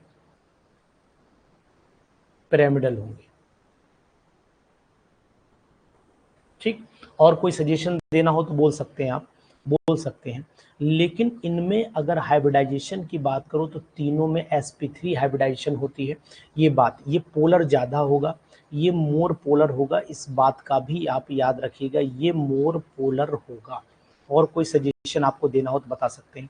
जबकि एन अगर हम कंपाउंड देखेंगे तो यहाँ पर सिलिकॉन का जो हाइड्राइड होता है एन, और ब्रैकेट में SiH3 को अगर हम लोग यूज़ करते हैं होल थ्राइस, ये आपका प्लेनर हो जाता है। नोट कर लेना, ये प्लेनर हो जाता है।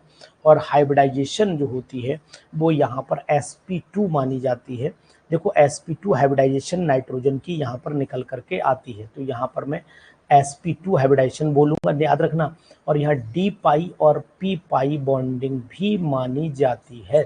तो ये आप ध्यान देना, ये ट्राइगोनल प्लेनर, हाँ ट्राइगोनल प्लेनर बोल सकते हैं। sp2 है तो प्लेनर का मतलब है ट्राइगोनल प्लेनर, ठीक है, ट्राइगोनल प्लेनर स्ट्रक्चर मानते हैं जी, बिल्कुल सही है। तो ये चीज़ आप अलग से नोट करके रखिएगा।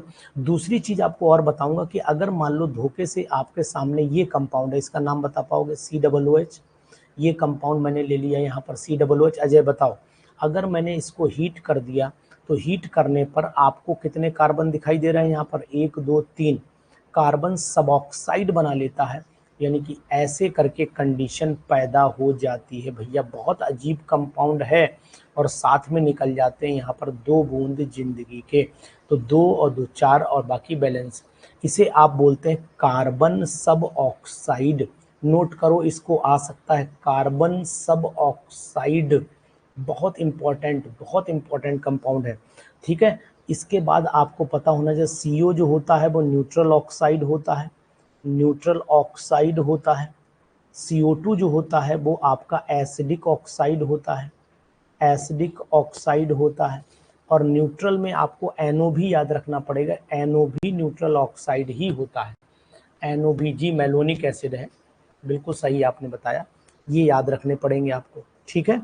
अब आप रेस्पिरेशन में कार्बन मोनोऑक्साइड को बचाने के लिए, पॉइजनिंग नेचर खत्म करने के लिए CO2 यूज़ करते हैं, और उसे हम लोग कार्बोजन के नाम से भी जानते हैं। अच्छा ये बताओ, वाटर गैस का फार्मूला बताओ सब लोग। वाटर गैस का फार्मूला होता है CO और H2, यही होता है वाटर गैस। प्रोड्यूसर गैस का फार्मूला बताइए। प्रोड्यूसर गैस का जो फार्मूला होता है वो CO प्लस N2 होता है, ये भी आपको पता होगा। क्यों बताओ भाई? हाँ, इसको हम सिंथेटिक गैस के नाम से भी जानते हैं, सिन गैस के नाम से भी जानते हैं। प्रोड्यूसर गैस या वाटर गैस, किसी में सिन गैस कौन सी है बताइए? Which one is syn gas? Syn gas कौन सी है? इसको हम लोग सिन गैस के नाम से भी जानते हैं। ये सिन गैस है या ये सिन गैस है? बताओ, इनमें से कौन सा ऑप्शन जाओगे, किसके साथ जाओगे आप? वाटर गैस के साथ, वेरी गुड, शाबाश।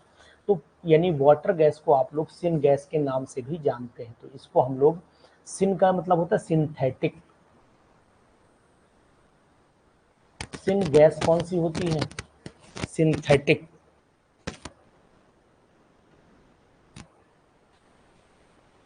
इसीलिए इसको हम लोग सिन गैस के नाम से जानते हैं, ठीक, शाबाश, वेरी गुड, बहुत सुंदर। जितने भी, अब ये बताओ, अगर हम आपसे एक बात और पूछें कि नेचुरल गैस कौन सी होती है? नेचुरल गैस किसे बोलते हैं? नेचुरल गैस बताइए, जल्दी बोलिए, रिवीजन चलने दीजिए, फटाफट इसे कंप्लीट करा दें। नेचुरल गैस बताइए।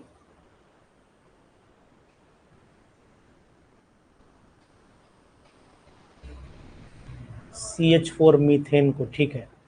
और LPG? इसे CNG के नाम से भी जानते हैं मीथेन को। LPG बताइए। एन ब्यूटेन, याद रहेगा, ठीक है।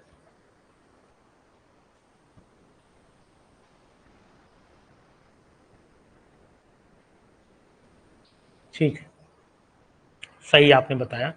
ये बताओ कि अगर हम लोग यहाँ पर SiCl4 ले लें, उसके बाद आप जर्मेनियम का Cl4 ले लीजिए, फिर आप SN का Cl4 ले लीजिए, और फिर यहाँ Pb का Cl4 ले लीजिए। यहाँ पर अगर हम आपसे ऊपर से नीचे आने पर कहें तो ये बताओ कि कौन ज़्यादा स्टेबल होगा, कौन ज़्यादा स्टेबल होगा। ये यहाँ पर बात अब मेन प्रोडक्ट की हो रही, वो N-ब्यूटेन मेन होता है, बाकी तो होता ही है, इम्प्योरिटी तो रहती है। यहाँ पर मेन ये बताओ कि सबसे ज़्यादा स्टेबल कौन होगा। ठीक है, बिल्कुल। और अगर मैं लिखूं SiCl2, GeCl2, SnCl2, PbCl2, अब ज़्यादा कौन स्टेबल होगा। तो यहाँ स्टेबिलिटी का ऑर्डर ये होगा, ये स्टेबल यहाँ पर होगा और यहाँ पर स्टेबल ये हो जाएगा। समझ गए ना आप, कोई दिक्कत तो नहीं। ठीक है, समझ गए। इसी तरीके से आपको याद रखना पड़ेंगे, बहुत सारी चीज़ें आपको याद रखनी रहती हैं जो बहुत ज़रूरी होती है। जैसे कि अगर मैं आपसे कहूँ कि कुछ चीज़ें ऐसी याद रखो, जैसे सेफ्टी ग्लास को भी आप याद रखना पड़ेगा। सेफ्टी ग्लास किसके लिए बनाया जाता है, ऑटो मतलब जैसे एरोप्लेन की विंडो होती हैं उनको बनाया सेफ्टी ग्लास। इसमें मेनली विनाइल एसीटेट का पॉलीमर होता है, ये बात आप नोट करके कहीं पर रख लीजिएगा। ग्लास को थोड़ा डिटेल में आप पढ़ लीजिएगा, फ्लिंट ग्लास है ना, और आपका पायरेक्स ग्लास है, इनको ग्लास को थोड़ा डिटेल में आप पढ़िएगा। ठीक, क्योंकि ग्लास में याद करने वाली चीज़ें हैं, ग्लास को आप डिटेल स्टडी एक बार कर लीजिएगा, डिटेल्स आप स्टडी कर लेंगे, ये मेरा मानना है आपको।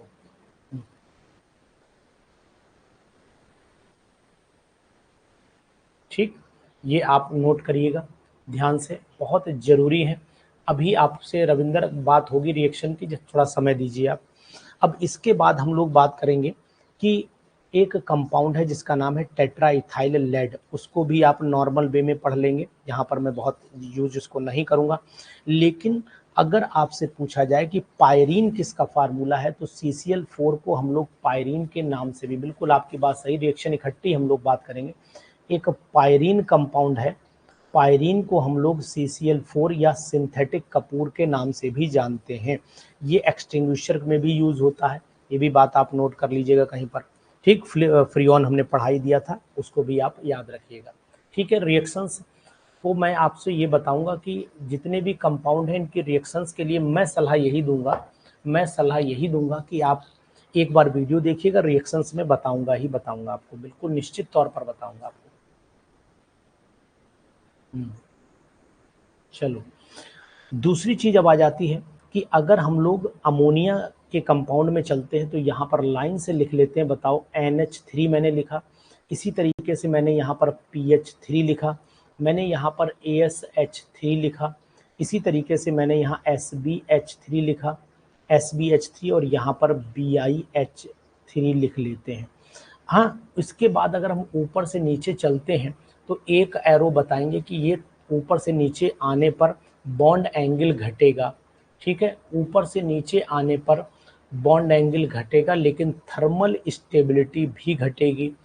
थर्मल स्टेबिलिटी घटेगी तो रिड्यूसिंग पावर ऑटोमेटिकली बढ़ती चली जाएगी, यानी कि दो घटे एक बढ़ा, ये बात आपको नोट करनी है। यहाँ पर नोट करिए इस चीज़ को, इस तरीके से मैंने ये लिखा। पहले क्या बोला मैंने कि बॉन्ड एंगल घटा, थर्मल स्टेबिलिटी घटी, बेसिक करैक्टर घटा, लेकिन रिड्यूसिंग करैक्टर क्या हुआ, बढ़ा। तो अब मैंने केवल, अब आपको याद रखना पड़ेगी ये चीज़। ठीक है, याद रखना, बहुत ध्यान से, गड़बड़ ना होने पाए। सबसे पहले मैंने क्या बोला, यहाँ पर आपको बॉन्ड एंगल, यहाँ पर ऊपर लिख देता हूँ, बॉन्ड एंगल डिक्रीज हुआ, यहाँ पर लिख देता हूँ, बॉन्ड एंगल जो है, बॉन्ड एंगल आपका डिक्रीज कर गया। ठीक है, बेसिक नेचर भी आपका, बेसिक नेचर भी आपका डिक्रीज कर गया। ठीक है, रिड्यूसिंग थर्मल स्टेबिलिटी भी डिक्रीज कर गई, थर्मल स्टेबिलिटी भी डिक्रीज कर गई। और जब थर्मल स्टेबिलिटी डिक्रीज की तो फिर बेसिक वो क्या बढ़ा, रिड्यूसिंग करैक्टर इंक्रीज कर गया। रिड्यूसिंग करेक्टर इंक्रीज कर गया, रिड्यूसिंग करेक्टर जो है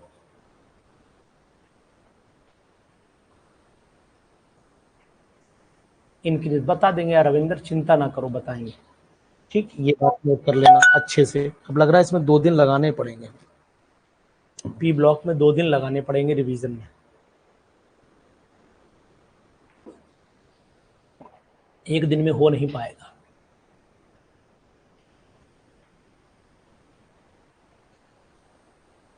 चलो आगे कंटिन्यू कर लेते हैं। इसी पे अगर हम ऑक्साइड की बात कर लेते हैं तो N2O का जो N2O3 का जो ऑक्साइड, बाकी तो आपको पता ही कि NO न्यूट्रल होता है, N2O3 ज़्यादा एसिडिक होता है एज कम्पेयर टू P2O3, ये थोड़ा कम होता है।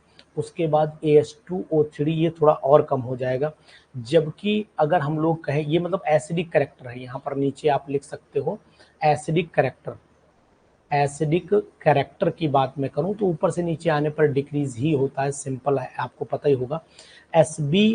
Sb2O3 और Bi2O3, ठीक है, इनको अगर नोट करें तो ये वाला जो होता है ये आपका एम्फो होता है, ये एम्फो होगा, और इस वाले को नोट करोगे तो ये आपका बेसिक होगा। इन दोनों में भी आप ध्यान दीजिएगा। तो एसिडिक नेचर अगर ये N2O वाले कर दिए, अब एसिडिक नेचर 5 वाले कर लो तो N2O5 ज़्यादा एसिडिक। उसके बाद आपका कौन सा N के बाद क्या आता है, P2O5 आ जाएगा, P के बाद AS2O5 आ जाएगा, उसके बाद आपका Sb2O5 आ जाएगा, फिर आपका Bi2O5 आ जाएगा। तो ये एसिडिक करेक्टर यहाँ पर क्या हो रहा है, डिक्रीज कर रहा है। तो यहाँ पर मैं लिख देता हूँ एसिडिक करेक्टर। समझ में आ रही है बात सबको? तो यहाँ पर एसिडिक जो है, एक लाइन सिंपल पूरी खींच देता हूँ, गड़बड़ लग रही है, अच्छा नहीं लग रहा है इसको, यहाँ से खींच देता हूँ ऐसे।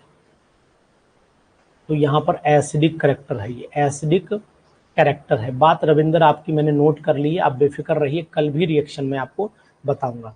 इस तरीके से इनके स्ट्रक्चर को जरूर याद रखना। और आपको दूसरी चीज़ ये भी बताऊं कि अगर एसिडिक स्ट्रेंथ में जितनी ऑक्सीडेशन पावर होती, जैसे अगर NO देखें तो ये थोड़ा कम होगा, फिर आप नहीं N2O थोड़ा कम होगा, NO थोड़ा ज़्यादा बेसिक हो जाएगा, वो न्यूट्रल में ही चला जाएगा, ये एसिडिक हो जाएगा, ये आपका और एसिडिक हो जाएगा, ये आपका और एसिडिक हो जाएगा। तो ऑक्सीडेशन पावर जितनी बढ़ती चली जाएगी, एसिडिक स्ट्रेंथ भी बढ़ती चली जाती है। क्यों भाई, सही बोल रहा हूँ? बोलो यार, आप आज भी नहीं कह रहे हो कि मतलब थक गए, बोर हो गए क्या इतनी देर में? बोर तो नहीं हो गए? तो एसिडिक करेक्टर इनका भी याद रखना पड़ेगा, एसिडिक करेक्टर, क्योंकि इनऑर्गेनिक केमिस्ट्री में बोर हो गए हैं, चलो कोई बात नहीं। इसका मतलब है ऑर्डर ऑफ स्टेबिलिटी की अगर बात करें तो जितना ज़्यादा ऑक्सीडेशन स्टेट होगा उतनी ही ऑर्डर स्टेबिलिटी की। चलो कोई बात नहीं, आप कल कर लेंगे, थकान हो गई लग रहा है कि अब आप ऐसा लग, आपके चेहरे से समझ में आने लगा ना, चेहरा हमें दिख रहा है। P2O5 हमारा कैमरा आपके उस पर चल रहा है कि आप कैसे बैठे हैं? आप टेंशन ना लें, हमें चेहरा समझ में आ रहा है आपका। ठीक, Sb2O5 है और उसके बाद N2O5 है। तो आप नोट करिए, चलिए यहाँ पर सबसे ज़्यादा एसिडिक ये हो गया, ये हो स्टेबल ये हो गया, उससे कम स्टेबल ये हो गया, उससे कम स्टेबल ये हो, सबसे कम स्टेबल ये हो गया। तो स्टेबिलिटी का जो ऑर्डर है वो क्या होगा, स्टेबिलिटी का ऑर्डर आपको ये दिखाई देगा, ये वाला।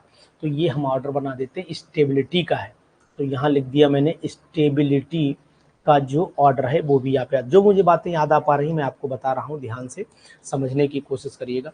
हाँ, अब मनु उपाध्याय आपने P4O10 का स्ट्रक्चर बताया था, मुझे याद है, P4O10 का स्ट्रक्चर आपने बताया था बड़ा अच्छे ढंग से कि सर आप ऐसे बना लीजिए। तो मैं आपको यहाँ से आपकी मदद चाहूँगा कि आप बताइए P4O10 का स्ट्रक्चर आप कैसे बनाएंगे। तो पहले आप क्या बनाए हैं बताइए जनाब, बोलें आप। भाई हम तो ऐसे बनाते थे, देखो हम बताएं आपको। चलिए ठीक, शाबाश, वेरी गुड। देखो खैर हम जो बनाते थे मैं आपको बताऊंगा। एक पी हमें जी पीओपी बना देते हैं, वेरी गुड, शाबाश। पीओपी ऐसे बना देते हैं, हम तो ऐसे बनाते थे, अब आप पता नहीं कैसे बनाएंगे। ये हम ऐसे बनाते थे, पीओपी, आपको याद आया, हम तो ऐसे बनाते थे। अब जहाँ जहाँ ओ लगा है, चलो कोई बात नहीं, आपने पी को 4 स्क्वायर पे लाए थे, हम इसको ऐसे ही लाएंगे, हम इसको आगे नहीं ले जाएंगे। ठीक है, अगर आप चाहो तो इसको भी आगे जोड़ सकते हो, जैसे ऐसे ले जाओ तो ऐसे यहाँ पी, फिर यहाँ पर पी, ठीक है, फिर यहाँ पर ओ, फिर यहाँ पर पी। अब मैं तो ऐसे ले जाऊंगा भाई, ये ज़्यादा स्ट्रक्चर बेनिफिशियल माना जाता है और कोई बात नहीं, मैं तो ऐसे जोड़ दूंगा। अब यहीं पर आप ऐसे जोड़ो, फिर ऐसे जोड़ो, फिर ऐसे जोड़ो, मैं तो ये वाला स्ट्रक्चर ज़्यादा समझ में आता है मुझे, ऐसे बना लिया। ठीक, अब आप बाकी बीच वाले पी जो उनको भी जोड़ दो, बस खत्म हो गया। इस वाले पी को जोड़ना है आपस में, ये ऐसे जोड़ दो, बस हो गया, खत्म खेल। ये ज़्यादा मुझे समझ में आ रहा है, 4 जगह मैं नहीं बनाऊंगा, मैं इसी तरीके से मनु बनाता हूँ क्योंकि इससे स्ट्रक्चर शो होता है और कोई बात नहीं। ठीक है, चलो खैर कोई बात नहीं, जैसे आपको अच्छा लगे बनाइए, ये ज़्यादा मुझे समझ में आया तो मैंने इसको बनाया। अब यहाँ पर एक चीज़ नोट करने वाली होगी कि अगर सबसे ज़्यादा पूछा जाए, ये बताओ कैसा एसिड होता है H3PO2, ये आपका होता है, ये केवल इसमें H होता है, एक H हुआ, P डबल बॉन्ड O और यहाँ पर एक OH और यहाँ पर H। तो ये मोनो बेसिक है क्योंकि इसमें ये ऐसे, ये मोनो बेसिक है, इसको हम लोग क्योंकि एक ही H रिलीज करता है तो यहाँ पर मैं मोनो बेसिक लिख देता हूँ। इसी तरीके से H3PO3, इसके स्ट्रक्चर को देखूंगा तो ये स्ट्रक्चर सब NCERT में बने हैं और मैं आपको सलाह दूंगा कि आप उन्हीं स्ट्रक्चर को बनाइए। ये इसमें 2 OH हैं तो इसका मतलब हो जाएगा ये आपका डाई बेसिक हो जाएगा, ये डाई बेसिक यानी कि 2 H रिलीज कर रहा होगा, 2 H रिलीज कर रहा होगा। एक बात ध्यान देना। दूसरी बात आपको ये बताएंगे यहाँ पर कि एक होता है HPO3 का होल थ्राइस, इसको हम HPO3 का होल थ्राइस। ठीक, तो यहाँ पर आप क्या करेंगे, O, यहाँ पर P, यहाँ पर P, यहाँ पर डबल बॉन्ड O, यहाँ पर OH हो जाएगा, यहाँ पर O हो जाएगा, यहाँ पर OH हो जाएगा। इस बात को आप ध्यान दीजिए, अच्छे से नोट करिए। इसके बाद फिर यहाँ POP बना लो, POP अभी आपने बनाया था, फिर यहाँ पर आप वही O आ गया तो ऐसे O, यहाँ पर OH, ये भी ट्राई बेसिक माना जाता है क्योंकि 3 OH इसमें है, एक OH ये है, एक OH ये है, एक OH आपका ये है, तो ये आपका कैसा हो गया, ट्राई बेसिक स्ट्रक्चर हो गया। कैसा हो गया, ट्राई बेसिक हो गया, इस बात को ध्यान देना। उसके बाद ऐसे बहुत सारे स्ट्रक्चर NCERT में है जिनको आप बनाएंगे, नोट करिएगा इस बात को, मेरी बात को भूलिएगा नहीं। ठीक है, अब ये बताओ एसिड सबसे अच्छा कौन सा होता है, ये मुझे बताओ। अगर आपसे कहें कि सबसे अच्छा एसिड HNO3 है तो आप मेरी बात मानेंगे, इलेक्ट्रोनेगेटिव पावर घट रही है। H3PO4 इसके बाद आ जाएगा, H3PO4 इसके बाद आ जाएगा, इसके बाद H3AsO4 आ जाएगा, इसके बाद H3SbO4 आ जाएगा। यही तो रहेगा ना, यही रहेगा, ध्यान रहेगा आपको।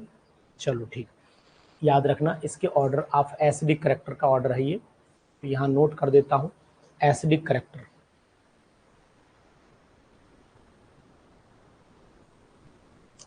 ठीक, इसको याद रखना। इसी के बाद आपको एक और इम्पोर्टेंट बात बताता चल रहा हूँ यहाँ पर कि जैसे मान लो आपसे कहें कि सबसे ज़्यादा स्टेबल कौन है, तो NF3 जो होता है वो सबसे ज़्यादा स्टेबल होता है NCl3 की अपेक्षा और NBr3 की अपेक्षा ये ज़्यादा स्टेबल होता है। तो ये स्टेबिलिटी का ऑर्डर तो ये रहता है, इनके हैलाइड के स्टेबिलिटी का ऑर्डर ये रहेगा। ये ऑर्डर ज़्यादा खतरनाक होते हैं इसलिए मैंने इन्हीं को इकट्ठा करके नोट किया है कि आपको बता दूंगा। लेकिन बेसिक स्ट्रेंथ जो होती है, लुइस बेस बढ़िया कौन सा होगा, तो NF3, ये आ चुका था क्वेश्चन 2015 PGT में आया था, NCl3। उसके बाद आपका अगर मैं आपसे कहूँ बेसिक स्ट्रेंथ जो है वो NBr3, फिर आपसे कहें Ni3, ये बेसिक नेचर का है और बेसिक नेचर इस तरीके से इंक्रीज करेगा। 2015 वाला जो एग्ज़ाम PGT का हुआ था उसमें ये क्वेश्चन आया था कि मोर बेसिक कौन है, तो Ni3 इज़ मोर बेसिक, ये बात आप नोट कर लेना। ठीक है, अब हाइड्रोलाइज मैंने आपको बता दिया, ट्राई हेलाइड में जो होते हैं हाइड्रोलिसिस 15 ग्रुप के एलिमेंट की कैसे होती है, ऊपर से नीचे आने पर बढ़ती है, लेकिन NCl3 थोड़ा कम हाइड्रोलाइज होता है, इस बात का ध्यान देना। NF3 भी बहुत मुश्किल से हाइड्रोलाइज होगा, ये बात भी नोट करना, लेकिन NCl3 जो होता है वो हाइड्रोलाइज होकर के NH4OH बना लेता है, ये बात भी नोट कर लेना। ठीक, इनकी हाइड्रोलिसिस वैसी वाली नहीं है, ये बात नोट करना। अभी अब हमारी आपसे बात हो रही थी कि NCl3 हाइड्रोलाइज नहीं होगा, लेकिन NCl3 को अगर हाइड्रोलाइज करोगे विद रिस्पेक्ट टू OH तो हाइड्रोलाइज हो जाता है, ये बात आप नोट करना। और हमेशा ये हॉट वाटर में हाइड्रोलाइज होता है, मतलब नॉर्मल वाटर से हाइड्रोलाइज नहीं होगा, ये बात भी याद रखना। हाइड्रोलिसिस का मतलब यहाँ उस वाली OH से नहीं है। तो ये कन्फ्यूज़न भी रहता है कि कभी कभी किताबों में होता है कि NCl3 ज़्यादा हाइड्रोलाइज हो जाएगा, उसके बाद PCl3 और कम होगा, ASL3 ऊपर से नीचे आने पर हाइड्रोलिसिस पावर डाउन होती चली जा रही है। ये ऐसा क्यों है? लेकिन यहाँ पर अभी आपने ऊपर बोला कि सर ने आपने अभी तो दूसरा पढ़ाया था कि कौन ज़्यादा हाइड्रोलाइज होगा, NCl की PCl3। अभी कि हमने लिखा भी था कहीं पर, देखो आपको दिखा देते हैं, नहीं कहोगे कि सर आपने लिखा था, अभी आप झूठ बोलने लगे इतनी जल्दी। देखो यहीं पर कहीं पे लिखा था, मुझे याद है।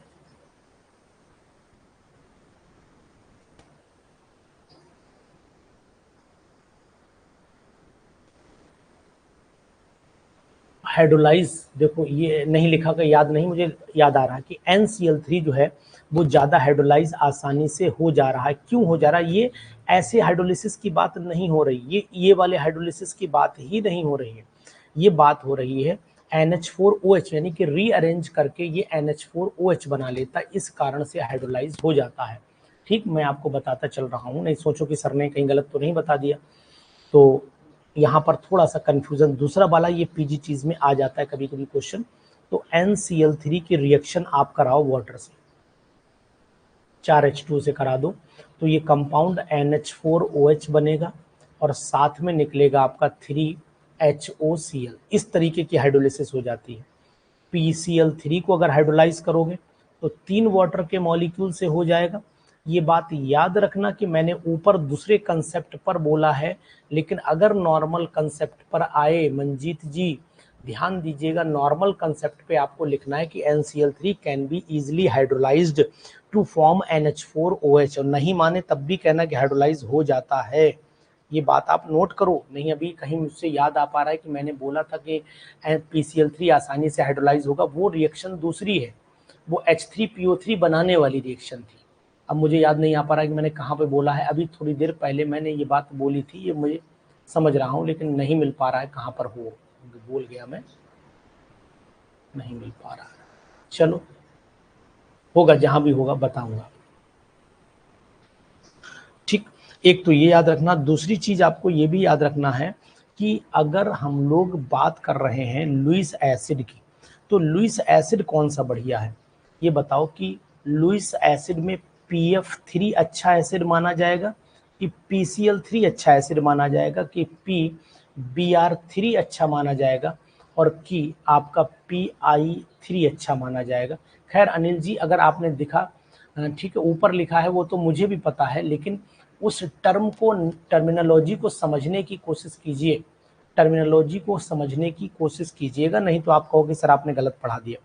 तो यहाँ पर सबसे ये डिक्रीजिंग ऑर्डर ऑफ आपका किस में लग गया है, एसिडिक स्ट्रेंथ का डिक्रीजिंग ऑर्डर लगा है, नोट करिएगा, एसिडिक स्ट्रेंथ का डिक्रीजिंग ऑर्डर है ये, एसिडिक स्ट्रेंथ है ये, क्या है ये, एसिडिक स्ट्रेंथ है, ध्यान देना पड़ेगा आपको, इम्पोर्टेंट बात है, छोड़ना नहीं किसी पर। ठीक है, फॉस्फाजीन पता है आपको क्या होती है, व्हाट इज फॉस्फाजीन, फार्मूला आपको पता है फॉस्फाजीन क्या होती है, फॉस्फा, ठीक, PHOSPHA, फॉस्फाजीन कोई कंपाउंड है, फॉस्फाजीन कोई कंपाउंड है, याद है आपको फॉस्फाजीन क्या बला होती है,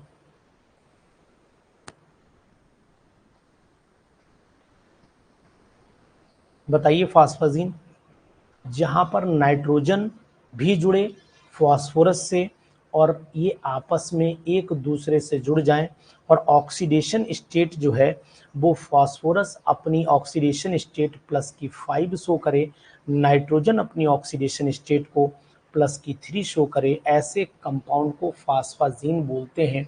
जैसे हम यहाँ पर ये कंपाउंड लिए हैं, ये रिपीटिंग यूनिट यहाँ पर बार बार रिपीट करती है, तो कॉमन फॉस्फाजीन जो होते हैं वो साइक्लिक ट्राइमर कहलाते हैं, क्या कहलाते हैं, साइक्लिक ट्राइमर। जैसे कि अगर मैं आपसे कहूं कि यहाँ पर P लिख दीजिए, यहाँ डबल बॉन्ड N कर दीजिए, फिर यहाँ पर एक P, जैसे अभी O लगाया था बस वही कंडीशन, यहाँ पर डबल बॉन्ड अल्टरनेट, जैसे बेंजीन के कंपाउंड होते हैं बिल्कुल वैसे ही कंपाउंड ये भी माने जाते हैं। अब जहाँ जहाँ P लगा है वहाँ वहाँ R लगा दो, तो इनमें ऑक्सीडेशन स्टेट भी आपको दिखाई दे जाएगी, जो मैंने ऊपर लिखी है वो ऑक्सीडेशन स्टेट भी आपको नजर आएगी। मंजीत ध्यान देना, ये कंपाउंड फास्फाजीन कहलाते हैं। या फिर अगर आप, ये साइक्लिक ट्राइमर कहलाता है, टेट्रामर भी बनता है, लीनियर भी बनता है, सब बनते हैं। लीनियर में यहाँ बैलेंसी सेटिस्फाई करने के लिए आप डबल बॉन्ड लगा लीजिए तो ये लीनियर बन जाएगा, ये सिंपल लीनियर बोल दीजिए इसको। एज आगे कंपाउंड बोराजाइन जैसा ही होता है। एक आपने कंपाउंड बनाया तो वो भी है जो आप बोल रहे हो, P3N3Cl के आपके 6 हो जाएंगे, P3N3Cl के 6 जो आपने प्रशाली शुक्ला जी लिखा है, तो वो भी यहाँ पर संभव है। लेकिन वो कब संभव है, जब R की जगह पर लगा दें सब Cl, यानी R = हम Cl कर दें तो जो आपने कंपाउंड बोला है वही हो जाएगा, यानी कि P3N3 और Cl6 आ जाएगा, जो अभी आपने बोला है। बोराजाइन की कैटेगरी के ही कंपाउंड माने जाते हैं। ठीक है, याद रहेंगे, आपको याद रहेगा। ठीक, चलिए शाबाश, वेरी गुड। अब हम लोग पहुंच जाते हैं ऑक्सीजन फैमिली में। ऑक्सीजन फैमिली भी कुछ बातें फिर कल मैं रिएक्शन भी बता दूंगा। ऑक्सीजन फैमिली में हम लोगों को देखना पड़ेगा कि यहाँ पर जो कंपाउंड होते हैं वो कौन कौन से होते हैं, वो कंपाउंड मैं आपको बता दे रहा हूँ। देखो यहाँ ध्यान दो, फिर थोड़ा सा कल भी डिस्कशन कर लेंगे, नहीं आज ओवर हो जाएगा, क्योंकि P ब्लॉक, कल आप S ब्लॉक का टेस्ट दीजिएगा। टेस्ट की टाइमिंग कब कर दें बताइए, टाइमिंग ऐसा कर देते हैं S ब्लॉक की 10 बजे से लगा देते हैं, बच्चा वो रिवीजन करा देंगे। रिपीटिंग यूनिट का मतलब है यही बार बार आगे कंटिन्यू करें, यही वाला आगे कंटिन्यू करें, जैसे यहाँ पर आगे चला दो। चलो ठीक है, तो ऐसा कर लेते हैं, कल ऑक्सीजन वाला हिस्सा हम कंप्लीट कर देंगे, ऑक्सीजन, हेलोजन और नोबल गैसेस कल थोड़ा सा रिवाइज करा देंगे आपको। और टेस्ट की डेट थोड़ी सी शेड्यूल चेंज करेंगे, शेड्यूल चेंज कर लेते हैं, 8 बजे ही रहे कल, मतलब 7 तारीख को ही रहेगा, बताइएगा, बोलिए कुछ लोग, शेड्यूल थोड़ा आगे बढ़ाएं। नहीं, 8 से 9 खतरा हो जाएगा, 9 से 10 क्लास चलती है, या तो 10, 10:15 से ले लीजिए, 10:15 कर दें, यानी कल का टेस्ट जो है, कल का टेस्ट S ब्लॉक का होगा, S ब्लॉक का होगा, ठीक है। टाइमिंग जो है 10:15 से कर देंगे 11:15 तक।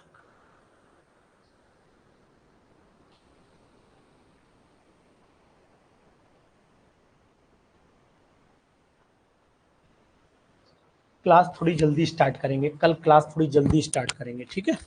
कल क्लास थोड़ी जल्दी स्टार्ट करेंगे, 9 बजे नहीं करेंगे, 8:30 से कर देंगे क्लास कल स्टार्ट, पूरा कराना है ना कल, P ब्लॉक कल कंप्लीट करना है, S ब्लॉक आज आप रिवाइज कर लीजिए बढ़िया अच्छे ढंग से, ठीक है। Okay, good night.